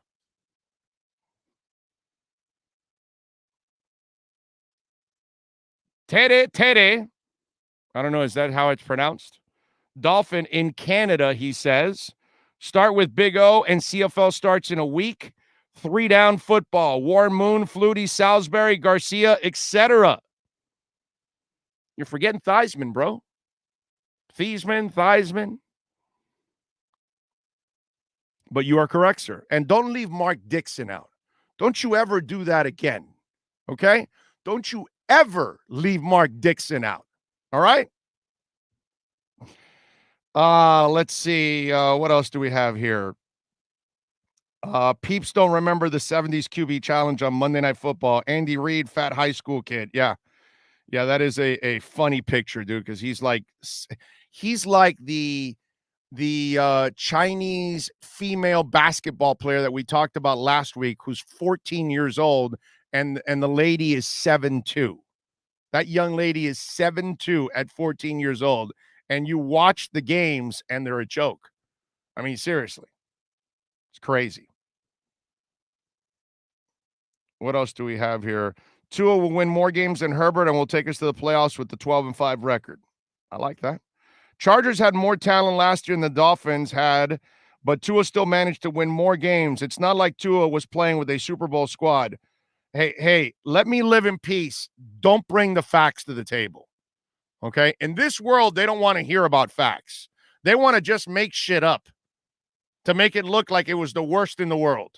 Let's make it up because, that's the only way to do it. Let's be sourpusses for the rest of our lives. Meanwhile, Tua was fantastic last year. But most people don't have the balls to admit that he was fantastic. Why? Because it doesn't sell. Doesn't get clicks. What gets clicks is the world is coming to an end. Tua's terrible. Tua can't be Herbert. Oh, Herbert was phenomenal. That's what sells. It's boring to say that Tua's a good kid. It's boring to say that he's making headway in in communicating with the team like I was talking about. It's boring to say that he actually had more quality wins than Herbert. It's boring to say that he was coming back from a career-threatening hip injury. It's boring to say that he did not play football all of last year. He was rehabbing all of last year. All that is boring to say because it's the truth. But what's way more exciting is to say you're going to trade for Deshaun Watson.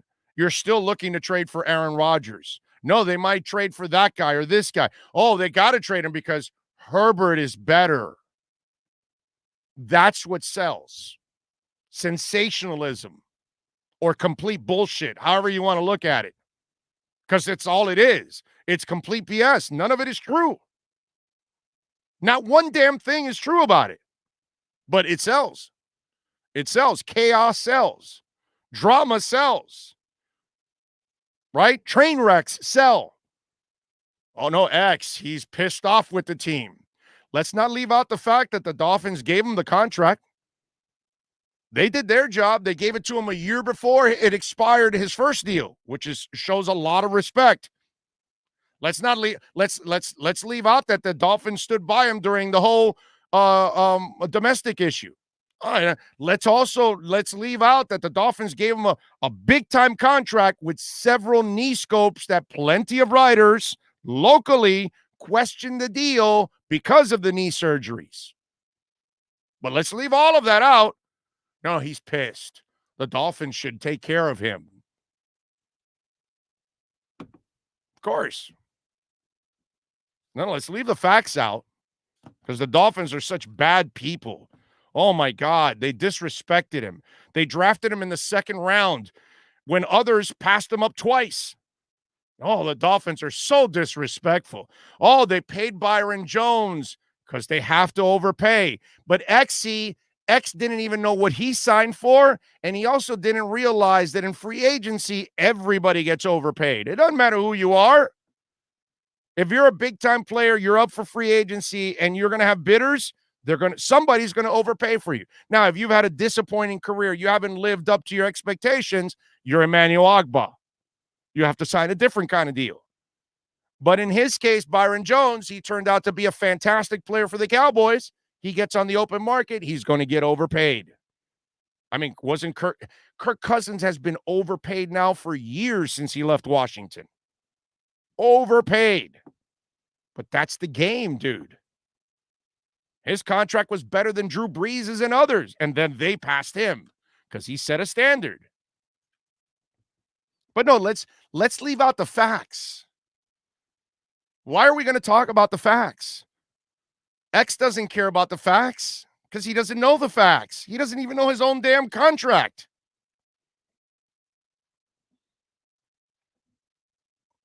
Teddy says, yes, Theismann. Yes, Mark Dixon. There you go.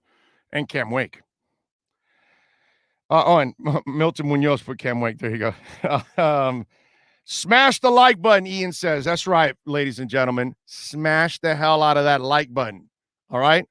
What I want you to imagine, okay, when you see that like button, this is what I want you to imagine. J-Lo. And you'd like to smash that, right? Smash the like button. For you ladies out there, whatever gentleman you like, imagine that being the like button. I don't know who it is. David Beckham, since I'm wearing an inner hat. Imagine that it's David Beckham, ladies.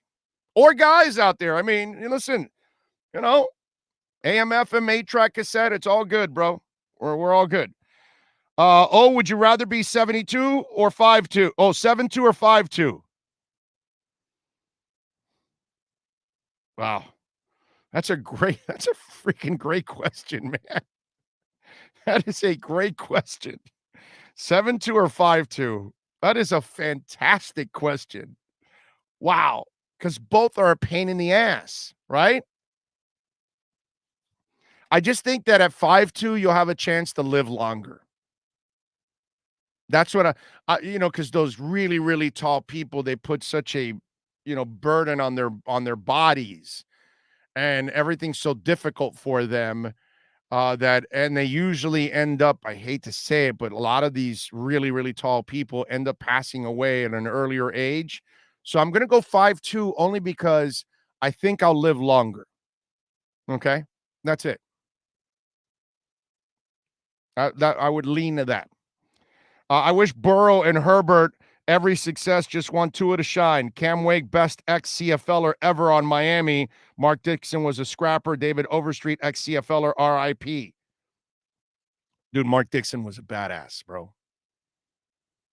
I know Cam Wake is the man, but he is one of those players. You know that to this day, technically, listen to me, technically, the best offensive lineman Miami has had in 25 years.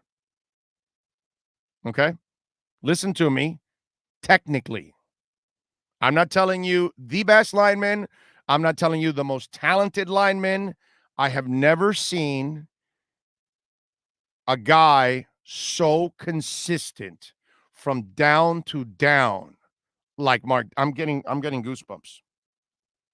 Seriously, I'm getting goosebumps. It was as impressive as it gets. I was a daily beat guy in those days, in the days when you actually had real practice. And Dixon was just a technically sound mofo like I've never seen before in my life. He would lock you in, and then he'd guide your ass right out of the damn play. And you could not get unstuck. Okay? You could be like the Cure trying to do the unstuck. That's a Cure song. Anyway, you could try. You weren't going to get unstuck. And then you were going to get frustrated, and you were going to use your momentum, and that son of a bitch would grab your momentum one way or the other, whichever way you were throwing your momentum, and he'd use your weight, he'd use your momentum, and he'd guide you right out. I have never seen that in my life. Because you normally see guys that will chop you and get you out or whatever, and Mark was that guy that locked you in, and you were done, bro. It was like a Venus flytrap. Seriously, it was just one of those things that just hooked onto you, and you wonder if he had suction cups or something on his hands or something like that, because it's impressive. I'm telling you, Mark Dixon was a dude that could tomahawk dunk. He's like 6'2", 6'3". He wasn't 6'6", and he's a lineman, but he was a freak of an athlete. Like, he would play ball, and OJ McDuffie had a court at his house that a lot of the guys would go play. And I was invited once to see them play. And anyway, but Dixon was a guy that was just absolutely sick. Just a sick human being of an athlete. He could sky in the air. It was like, you're like, wow, this is a lineman? You're like, holy crap. When he played tackle, and he did it for the team, and he took that bullet, that was strong, man. That was strong. Does Greer handle the contracts with the players? Because the front office is doing a great job of handling contracts. Yes. Yeah, of course. Greer's involved in all of that. Steven Gonzalez says, love you, Big O. Thanks for making my days. Thanks for making my days, brother. Appreciate you, man. Thank you. Let's see.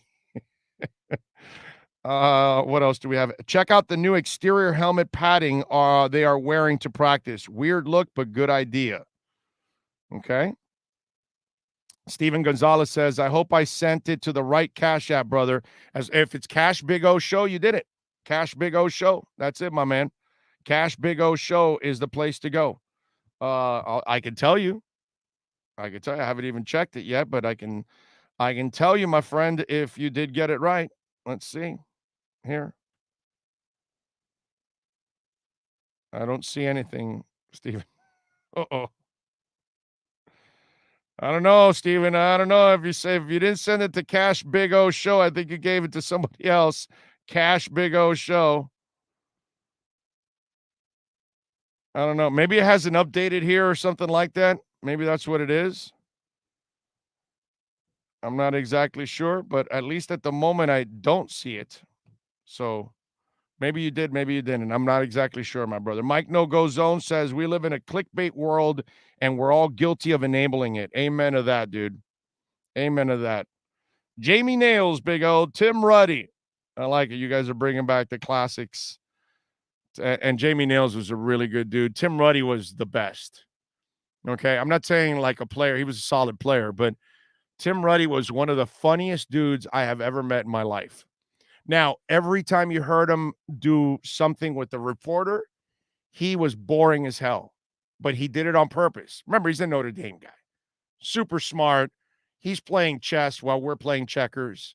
Whatever you're asking, he's 8 steps ahead of you. You know, he was super smart. He'd give guys financial advice and all that. But on Fridays, we'd get the uncensored Tim Ruddy. Now, we had to turn off our recorders. The writers could not write anything. The camera guys would put their cameras down, and we'd BS with Tim Ruddy for like 20, 30 minutes. And it was just golden time, dude. One of the good dudes to play in the game, one of the great human beings, and one of the funny mofos I have ever met in football. He's underrated at how funny that guy was. That's how hilarious Tim Ruddy was. And you would tell people this, right? And then they would see him do, talk or whatever. And he was boring and monotone and all that, but he was just going through the motions. He wasn't going to give you anything. And he knew that, but then once everything went down, it was all hell broke loose. And Tim Ruddy was telling stories and saying stuff. And no, I'm not telling you any of the stuff publicly that he said, because that was the idea. It was kind of between us. But he's awesome. Alex says, hey, Big O, tuning in late. Sorry, working a lot. I agree with you on the X situation. I have a gut feeling that this team will be better without X. Dude, this team's going to get better with or without any of these players. If the guys don't want to be here, they're going to move them, and then they're going to go draft another guy. It's like I keep telling people, are you sure that Noah can't play? Because he drafted X, right? And these dudes found Nick Needham off the scrap heap. So they drafted Minka, and Minka's a hell of a player. So how do you know Javon Holland's not a hell of a player? And I like Javon. I think Javon Holland's going to be a hell of a player because of all the people I talked to before the draft as it is. They love Javon Holland. And when I saw the Dolphins took Javon Holland, I was like, are you effing kidding me? That is awesome. So if Javon Holland's going to be awesome, like Minka, then maybe Noah turns into a heck of a player also. And they don't miss a beat.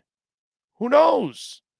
And here's the other thing that I also want to remind all of you that I think is going to help all of this out. Whether X is here or not, whether Noah's starting or not, it doesn't really matter. I think Miami's pass rush is going to be better this year. Agba has got all the motivation in the world because he signed a 2-year deal, and he's in the second year of it, and he has to go out and perform if he wants a new contract because he's only got one good year in his existence in the NFL, and that was last year. So he has to prove that last year was not a fluke in order for Miami and anybody else to give him the money. I think Van Ginkel is this. I loved him from the first year, and then last year he took off, and I think he's going to continue. You added Jalen Phillips now. You got Seiler too.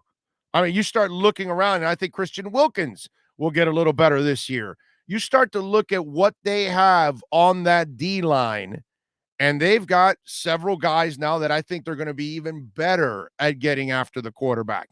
And if Agba and Van Ginkel can help you, that's going to open it up for a guy like Jalen Phillips all of a sudden. And Seiler should be better this year too. So we start looking at the rotation of guys that they have to get after the quarterback. That will help this secondary, whether it's X, Byron Jones, or Noah, or Nick Needham, or anybody else that's covering. They're going to benefit because the quarterback is going to have less time to get after the defense because the pass rush is going to be superior this year than it was last year. And Flo is as creative as it gets as it is with that amoeba and everything else that he does. So that's the other thing that I think people don't take into account. You have a better pass rush situation this season, And I think that will lead to having a better secondary this season, no matter who plays back there. So I'm not nearly as concerned. And I'm not as concerned as others about all of this situation because I have all the trust in the world in Chris Grier and company to get the job done. I got to tell you, man, we're almost 2 hours in, and I haven't talked about the Marlins and their trades, the Cowboys. Prescott left with a right shoulder injury. A couple of other things that I wanted to talk about football-wise. It's amazing to me. There's a lot of stuff that I wanted to talk about, and we've got 2 hours in, and it's been like all Dolphins. I've been like all out on the Dolphins. Rosendo says, we are building this organization like the Yankees farm system of the past, which brought them 27 titles. Yeah. I like it. I'll take 27. I'll take 25 titles. Can I settle for 20? I don't need the 27 titles from the Yankees. Just give me 25 Super Bowls from here on out. I'm good with that. Okay? I'll settle for 25. I don't need the 27. 25 is enough for me. I'm good with that. We'll let some other teams win a quarter century from now. I mean, it's kind of what we deserve, right? Because we've had a quarter century of shitty football, terrible coaches, awful GMs, all kinds of embarrassments. We kind of need 25 years of Super Bowl wins. I'm good with that. Yeah. Let's do it. Dolphins everything. Love it, says Ian from Brooklyn. Pat in Nashville says, so excited to see my first concert Squeeze on Monday. Nice job by you. I'll see my first concert on Sunday. The Interrupters, Fall Out Boy, Weezer, and Green Day. I'm looking forward to it, man. And I love the Interrupters. That's my favorite ska band right now on the planet. So it's funny that the first concert I've been to since late February of 2020 will be an Interrupters and a Green Day concert. Will be my first concert back to enjoying some music, which is really, really cool to be able to enjoy that. Oh, man. What else was I going to tell you guys? Hey, by the way, Michael Thomas is like a first-class idiot for the Saints.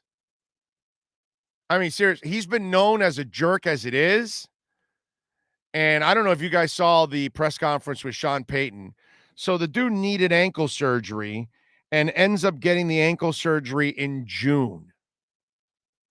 So now he's recovering, and that'll go into training camp because he didn't want to play in training camp. But he may not even be available at the beginning of the season with that foot injury recovering still, because you also don't want to rush it back because he's your best offensive weapon. This guy's an asshole, man. This guy could have had his surgery a lot sooner and then be on the field and get acclimated with the new quarterbacks and all that stuff. This is an idiot that did not want to waste any time being at camp and just rehab and had no faith in the quarterbacks that they have. That's basically what he's saying. I mean, this is one selfish dude, bro. It's pretty disgusting what he did to his team when he could have been healthy already at this point and ready to go for training camp. And it wasn't a lack of communication or anything like that. Like Sean Payton was clear about it. I know we wish he would have done it earlier, and we communicated it to him. Because I could tell that my guy, Mike Triplett, who covers the Saints for ESPN, I heard his voice say, well, were you guys communicating? And he was, and Sean didn't even let Mike finish the point. No, we communicated with him. We let him know clearly we wanted to do it, sooner. Because of course you want it sooner. You want to get him on the field so he can practice with his teammates. Mike Thomas is not a good dude. And he has that reputation of being a bad guy. And this right here shows that he is selfish, self-centered, doesn't really care about the team, and they're screwed because they've paid him all this money, plus he's a hell of a player, so they've got to tolerate it. But you could tell Sean was pissed off about it. The other guy that I found kind of funny is Kelvin Benjamin. You know, in basketball years ago, there was a guy that played for the Washington Bullets, and his name was John Williams.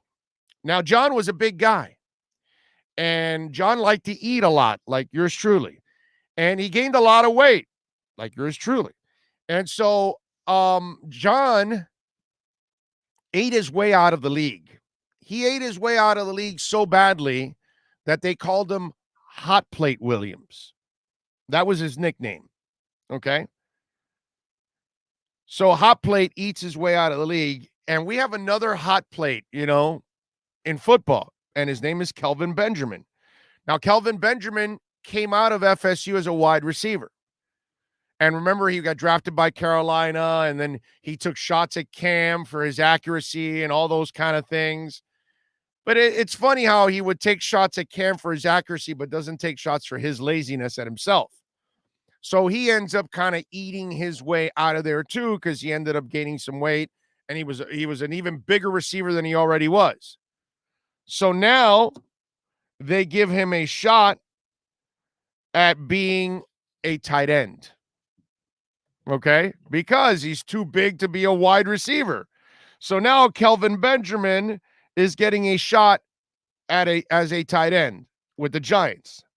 So the Giants, who are obviously desperate to get over the hump with their quarterback now, so he gets into a shouting match with the coach and with the general manager, and he then ends up getting cut from the Giants.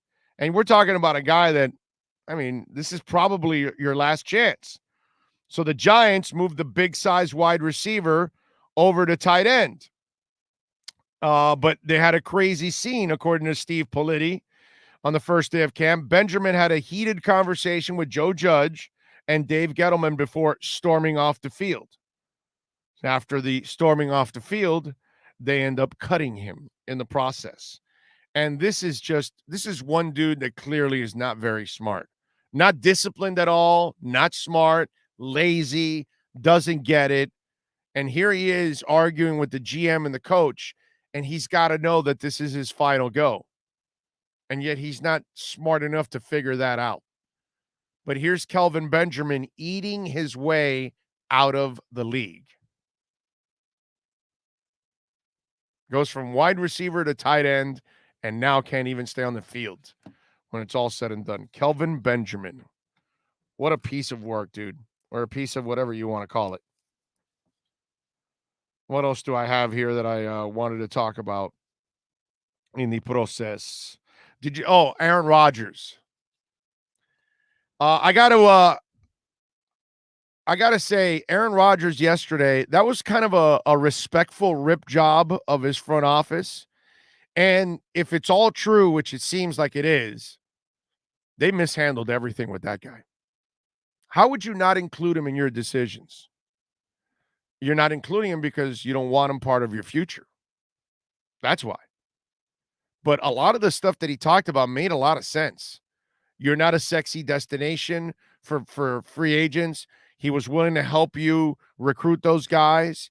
He also wanted to help you in how you're handling some of the outgoing veterans. Some guys maybe that were good locker room guys weren't treated the right way, weren't respectfully handled, whether it was contracts, all those kind of things.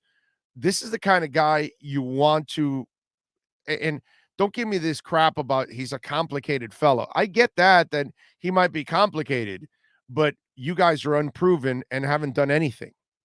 Gutekunst and LeFleur, neither one have won anything in this league. One as a GM and the other as a head coach, they haven't won anything. If you're going to win a Super Bowl, it kind of behooves you to keep that guy.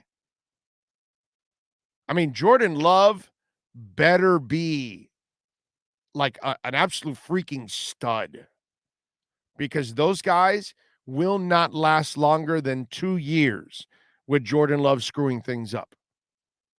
The first year, you're going to give Jordan Love a pass no matter when he starts, because even if he's been sitting for 3 years, you're still going to give him a pass in that first year because it's not an easy thing to do if you've never done it.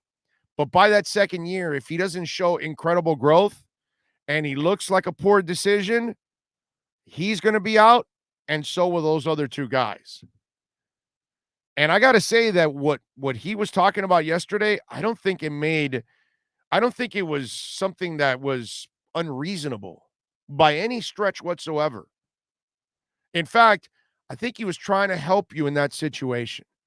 If you're in Milwaukee, you want Giannis to help you out however you can, because you're not going to be a sexy destination for free agents. So if you're trying to lure somebody, you want Giannis to call him and tell him, hey, come on over, play with us, man. Hey, I really want you here. I'm going to be here for a long time. You want that kind of stuff. If you're Detroit, in football, or you're Detroit in basketball, or you're Charlotte in basketball, you're Orlando in basketball, or you're certain teams that you're not a sexy destination, it kind of behooves you to have some of your great players on your side to kind of help you. It also helps you to maybe discuss with them what's going on. You don't have to always take their opinion as gospel and say, oh yeah, whatever you tell me is religion and I'm going to do it.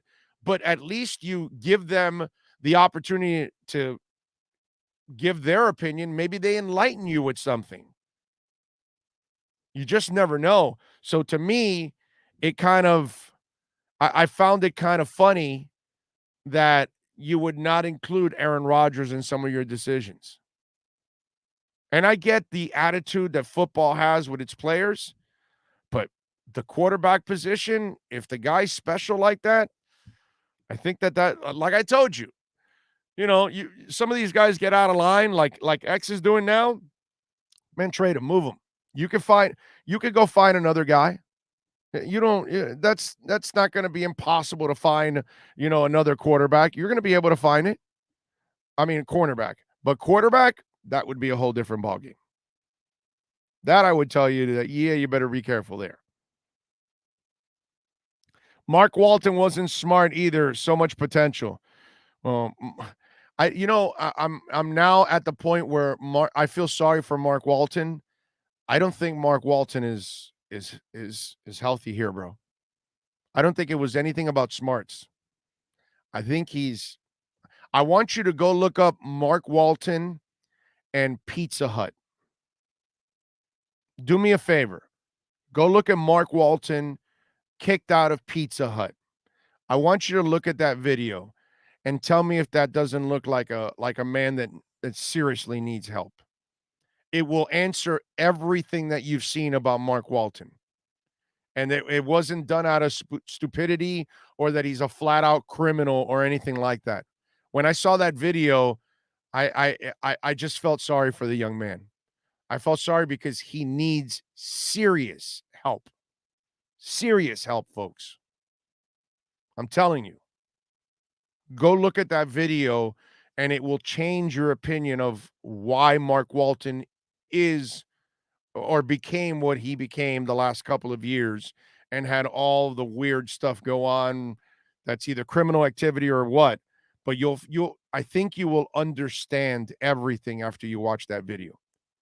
And if you don't have sympathy for the man at that point because you know that he's not normal, then I can't help you. But Mark Walton needs a lot of help, man. And I don't know if he's getting it. I hope he is, because sometimes you can't control these people. If they're out of their senses somehow, or it's got to be almost a crime to kind of, Baker Act them or whatever it is. But you watch that, I promise you watch that video and you will have a different opinion of Mark Walton after that. It will explain everything that's gone on in his life. Let's see. Danny Ainge only quit so he wouldn't be fired. Doesn't have the balls like Riley. Okay, I'm with you there. I'm not sure exactly where you were going with that, but yeah, I mean, I've said it that he got his only championship from his buddy. That's it. His buddy gave him Kevin Garnett and said, there you go. Have some fun. Knock yourself out. Big O, you going to watch the NBA draft? Yeah, I'll watch some of it, dude, just to see if the Dolphins, the Heat make a trade or something like that. But I mean, I don't really have a lot of interest in the NBA draft. I don't know anything about these players anymore. I just don't watch college basketball that much anymore, and then all these European and high school kids, I don't even know who the hell they are, so there's a bunch of these guys that I just don't know. And in college basketball, I know very little anymore because they're all, it's a bunch of one and dones, and I don't watch basketball anymore. College basketball is absolute garbage. It's slightly better basketball than high school now.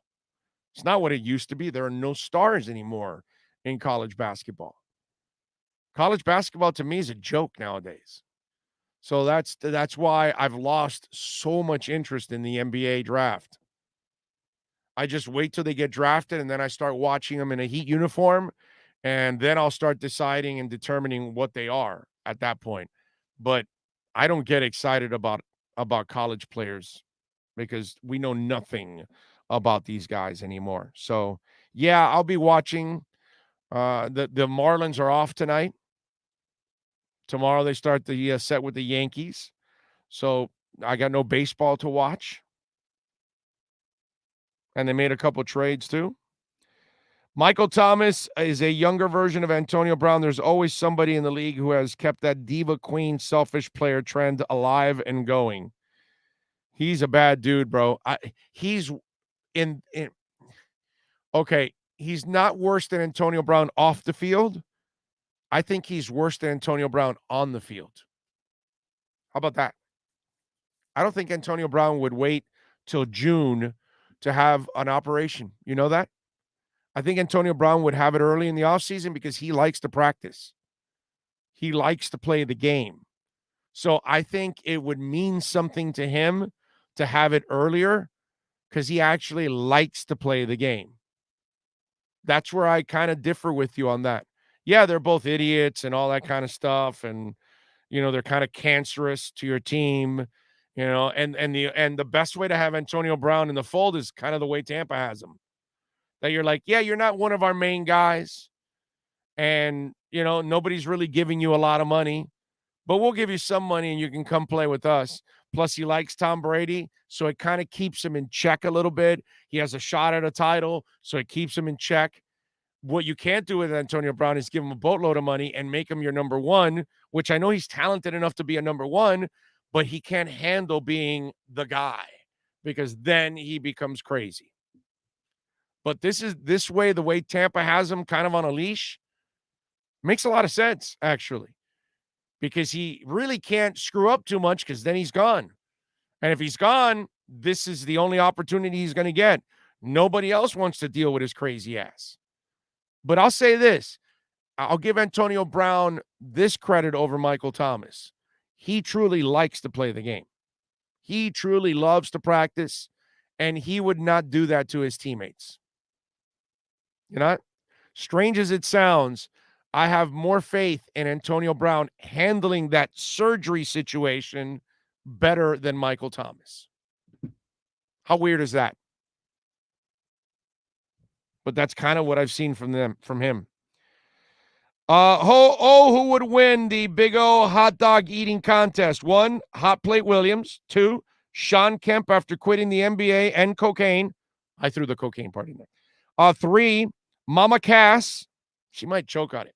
Val Kilmer. David Hasselhoff, a.k.a. Floor Cheeseburger Man. That's a good one. It's a really good one. Man, I got to tell you. All right, Hasselhoff is out, right? Because Hasselhoff kind of needs to be inebriated. And so you're really going to be throwing up. So it's going to be a disgusting scene. So I'm getting Hasselhoff out of here. Okay? He's done.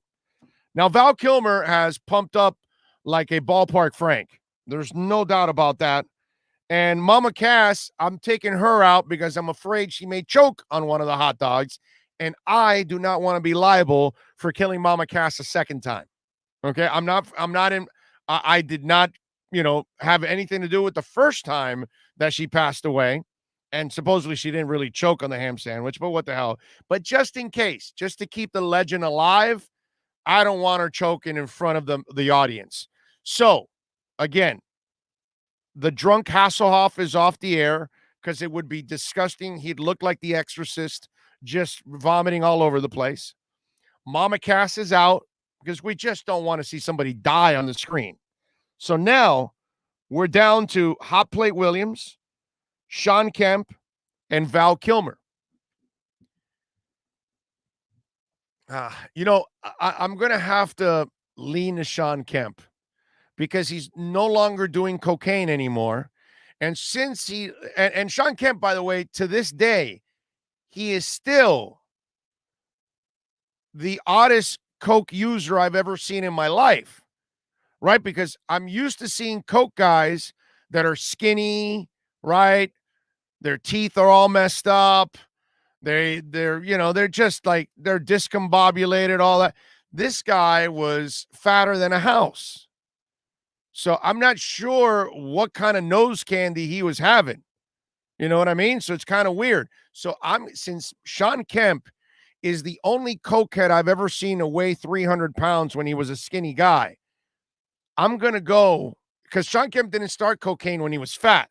See, I can understand the big fat guy that's doing cocaine. Well, he's already big and fat. Now he may lose weight from that. But when you're skinny doing cocaine and then you end up at 300 pounds, that's a gift. So I'm going to go with Sean Kemp because Sean Kemp can even out-eat everybody, even if he was on coke. So now that he's off coke, forget about it. Game on. Sean Kemp, baby. That's my winner right there. That's who I'm going with. He's going to dunk a ton of hot dogs and win. So there you go. Big O, do you watch the Olympics? Yeah, I do. Yeah, I haven't quit watching them. Remember, you can reach out to us by email at bigoradioshow@yahoo.com. Twitter, that's Big O Show. Of course, we want you to please like smash the like button, whether you're listening on the podcast, watching on YouTube. Please smash the hell out of that like button, and also share the link with folks out there. That would be good too if you can. Share the link. That's a beautiful thing. And then Cash App and Venmo, Cash Big O Show. That's Cash Big O Show. That's the way you guys can reach out to us and smash that like button and Cash Big O Show. Val Kilmer had throat cancer. Did he? I had no idea. Well, I hope he's fine now. Yep, saw that. Gave me Devon Best vibes. Oh, you saw the video. You see what I'm saying? That video of Mark Walton will break your heart. Because you know that he's not there, dude. He's just not there. It's not funny. It's tragic. It's sad. And I'm sure people are trying to help him, but it's up to him to listen and want that help and need that help and want the counseling. But I'm telling you, you're going to, if you listen, if you don't feel bad for Mark Walton, then, I don't know what to do, man. You know what I mean? I can't help you, but that was one, when I watched that video, it kind of broke my heart. I was like, okay, now this answers everything. Now I know why he did everything that he did, because he's mentally not there. I mean, you got to watch the video. The man pees on himself. It with cops and everything, it's sad, man. It's sad. You have to, before you pass judgment on Mark, because I thought the same thing. Okay, I'm not any better than any of you guys out there. I thought, oh, this guy's a knucklehead. This guy's a criminal. This guy's a freaking loser. How does he keep getting arrested over and over and over and over again? You're like, this makes no sense. And then when you watch the video, it makes all the sense in the world, and you understand why he ends up arrested over and over and over again. Because the comprehension is just not there. And if there's no comprehension, think about it, folks. Whatever happens to you in life, you comprehend, right? You try to decipher what happened to you, why it happened to you, and then you try to do whatever you can so it doesn't ever happen again, correct? When you watch this video, you will understand that comprehension is just not there anymore for the young man, and that he seriously needs to be in a hospital for a long time. Not Mama Cass, RIP, choked on an Italian sub.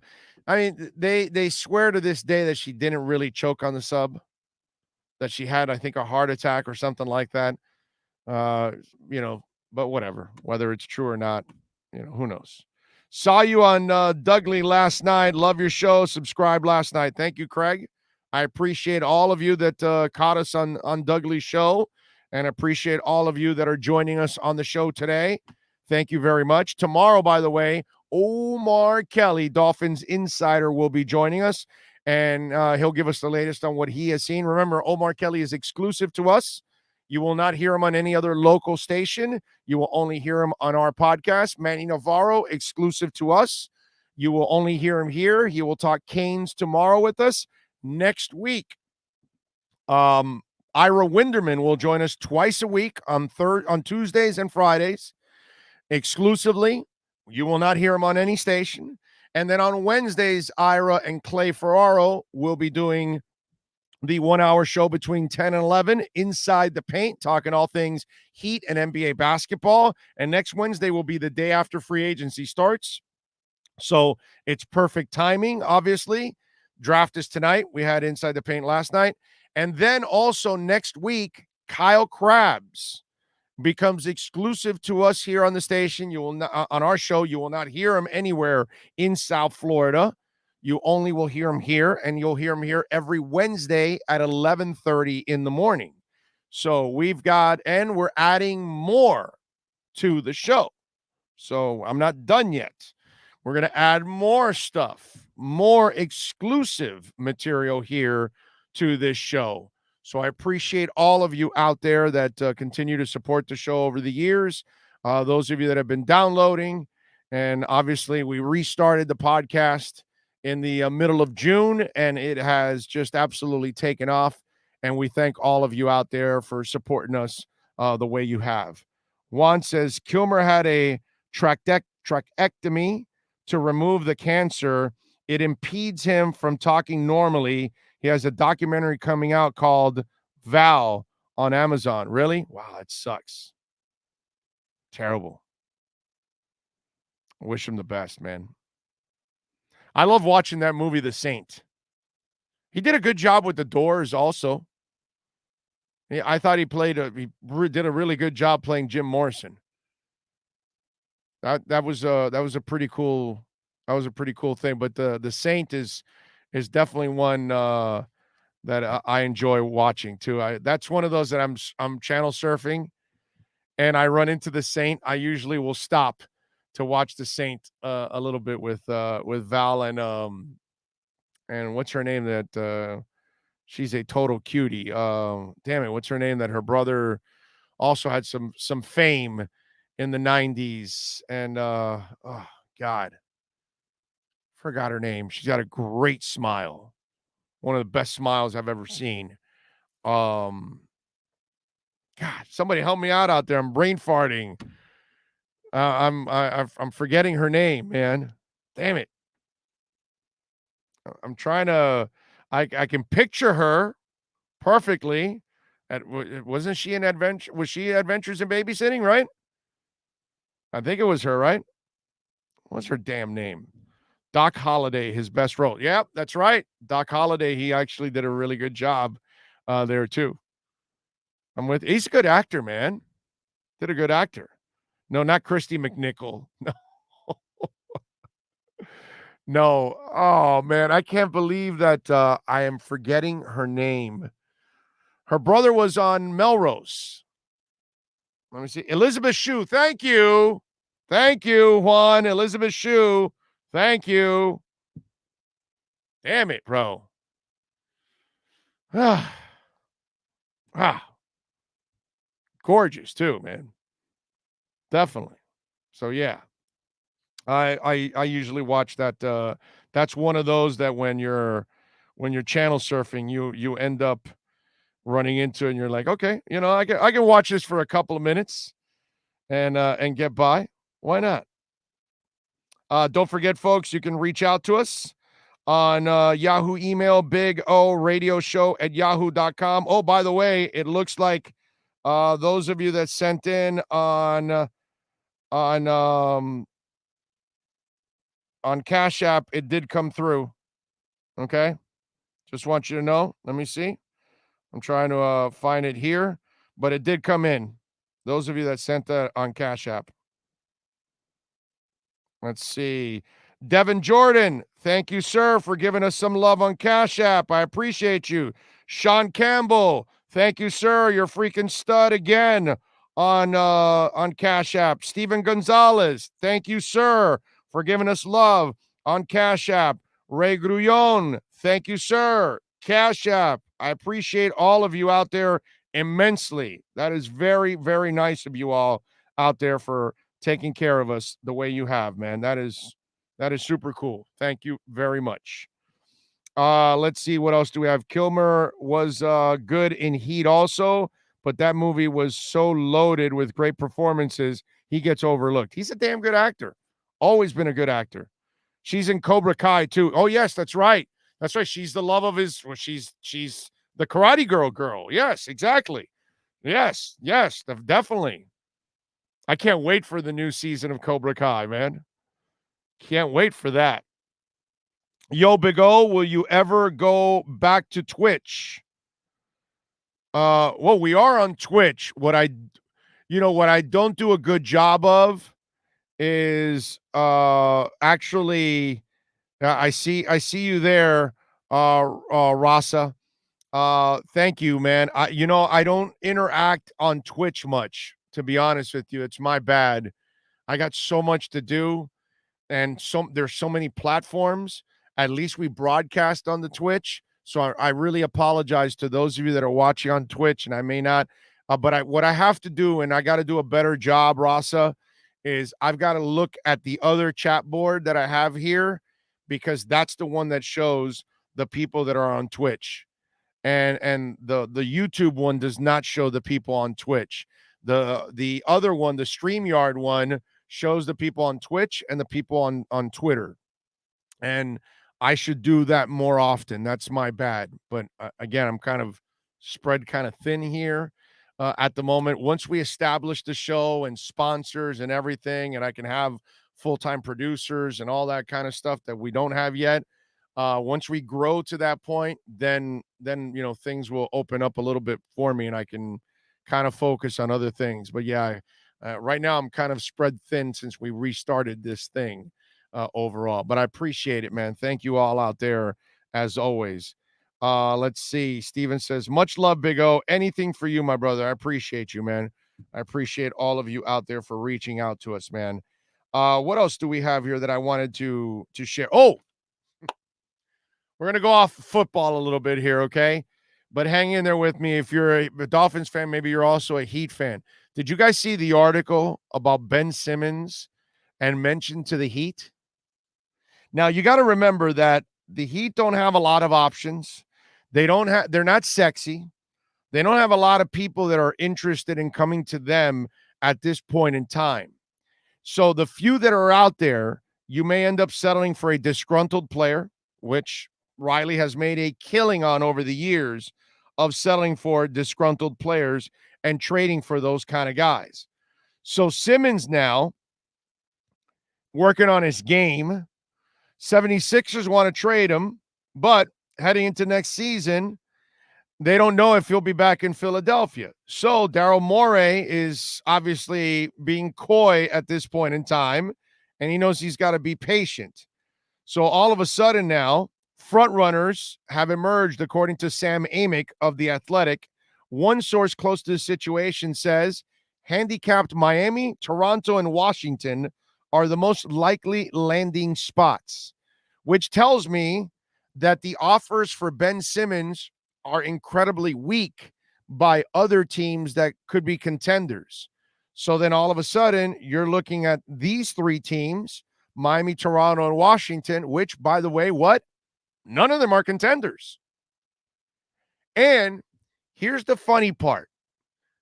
What radio show told you a couple weeks ago that, not that I want Ben Simmons, but what radio show told you the best place for Ben Simmons is the Miami Heat?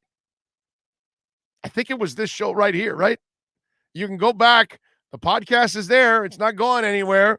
Right or wrong, they're all there, bro. You can go back and check it out that I talked about it. The Heat has been the best team in the NBA at resurrecting careers. So Ben Simmons needs the kind of coaching staff and franchise that has the patience, that will work with players and make them better. Whiteside's a bum, and he played his best basketball ever right here. Okay? James Johnson, played the best basketball of his journeyman career here. Isaac Austin lost 4,000 pounds, played his best basketball here, got a big-ass contract. Keon Dooling's career was going down to the shitter. He revitalized it here. Eric Murdoch's career was going down the shitter also. He revitalized it here. This has been going on for 25 years under Riley. Free agents have come here and they've made themselves better. Young players have come here and made themselves a career. Look at Derrick Jones. Derrick Jones yesterday announced that, or 2 days ago, was it, right? Derrick Jones 2 days ago. I never got to this story. He's going to pick up his $9.7 million option with the Blazers. Average 6 points and 3 rebounds. All he does is play defense. He made a name for himself where? Here, because he was nothing but a raw athlete. And they made something out of him that he was sexy enough that somebody else gave him money. The Heat's been doing this forever, bro. Forever. Under Riley, they've been lifting other players up. And while Ben Simmons has no confidence and can't shoot, can't hit a free throw, can't hit a mid-range, forget about a 3. I mean, seriously. Telling that kid to shoot a 3 is like telling him to, I don't know, go out and play on the highway or something. So forget about 3s. But if there's a team that's going to make him a decent free throw shooter, if there's a team that can actually give him enough confidence to hit a mid-range jumper, this is it right here. Okay? It's the team with the fireball going through the hoop. You know what I'm saying? Here, let me give you a little fireball. There you go. Okay, now you see a fireball there in the top corner of the team that has that one. It's not exactly the Heat logo, but whatever. It's the closest thing I have to a moving GIF, whatever the hell you want to call it. But it's funny that now they're talking about Ben Simmons. But seriously, this is the best place for him to actually do his thing and learn how to play. Craig says Tim Hardaway, another one that came with some baggage and became one.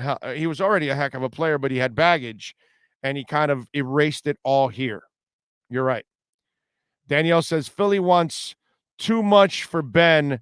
You know what, Danielle? I don't think they can ask for too much anymore now. So I think that will change now. I think they're going to get rid of him because they need another type of player in there, and they're going to find a way to move that salary. So I think that's what's more important for them at this point in time. Morey can find somebody else that's a better fit and can score and things like that. So I think that's what it's all about. I think you're going to be surprised at the price that people are going to pay for Ben Simmons. When it's all talk, bro. It's all talk. Don't believe the FUD. They can't ask for much because people aren't going to be giving a ton for him right now. You're acquiring a player that's broken. That's the truth. Ben Simmons is broken, dude. You have to completely break him down and then completely rebuild him back up again and say, hey, look, this is what we're going to do now. This is what you can do this. We're going to tell you how to do this. We're going to show you how to do this, and you will be this player. And then they'll teach him. But it's a broken kid. Okay? So I don't think that's going to be the case. Simmons and Jimmy don't like each other. Don't think Simmons will be here. True. But are you convinced that Jimmy will be here long term? You only have to keep Jimmy 2 more years. You know what I mean? So maybe here they turn him into what they need him, and maybe Jimmy likes it that way. You never know. But I listen, I'm not a fan of giving Jimmy an extension. I would only live out the contract the next 2 years, and I'd let him go. And if he wants to become a petulant child, then go ahead. But I don't think the Heat. I will be critical of the Heat, by the way, if they give him an extension. I'll be very critical of the Heat if they give him an extension. I'm not a fan of it. Ender says, hi, Big O. Nice and funny show with DDW last night. Thank you, sir. Appreciate it. What else? Jim Jackson, Kendall Gill. Okay, I got you. Damian Jones, the butler for Shaq and Wade. They're saying Kyle Lowry wants $30 million a year for 3 seasons. That's $90 million. What do you think? Should the Heat team up with him and Jimmy, the 2 geezers in the backcourt? No, I wouldn't. I wouldn't give him $30 million a year. But that's just me. They've become kind of desperate at times with some of these moves. Miami Kid J says Chris Gatlin, Jamal Mashburn, Eddie Jones revitalized their careers in Miami. Chris Gatlin was, I believe Miami made a move for him 3 times. I want to say Chris Gatling was acquired 3 different times by Miami. I don't know if you guys remember that. All right, we are out of here. It is time to wrap it up here on the show. We thank all of you, of course. We thank all of you giving us some love on the Cash App and Venmo, Cash Big O Show. I appreciate you all out there. Of course, if you smash the like button, it is so important. I thank you so much for smashing the hell out of that like button. Tomorrow we will be back. We'll be loaded. Omar Kelly will join us with his EJDconstruction.com Miami Dolphins report. Manny Navarro will stop by with our Caneswear Miami Hurricanes report. What else will we have? And maybe I'll have another guest in there, and plus plenty of Dolphins talk and everything else going on locally in sports. Again, you all be good out there. Much love. We will see you tomorrow. Same time, same place, same bat channel, and we are out of here. Starting in August, longtime Miami Heat insider Ira Winderman joins the Big O Radio Show. Ira will give insight twice a week on your favorite NBA team. Heat fans get the information you crave from one of the best in the business. From weekly appearances to breaking news, join Ira Winderman exclusively on the Big O Show. Found on most platforms.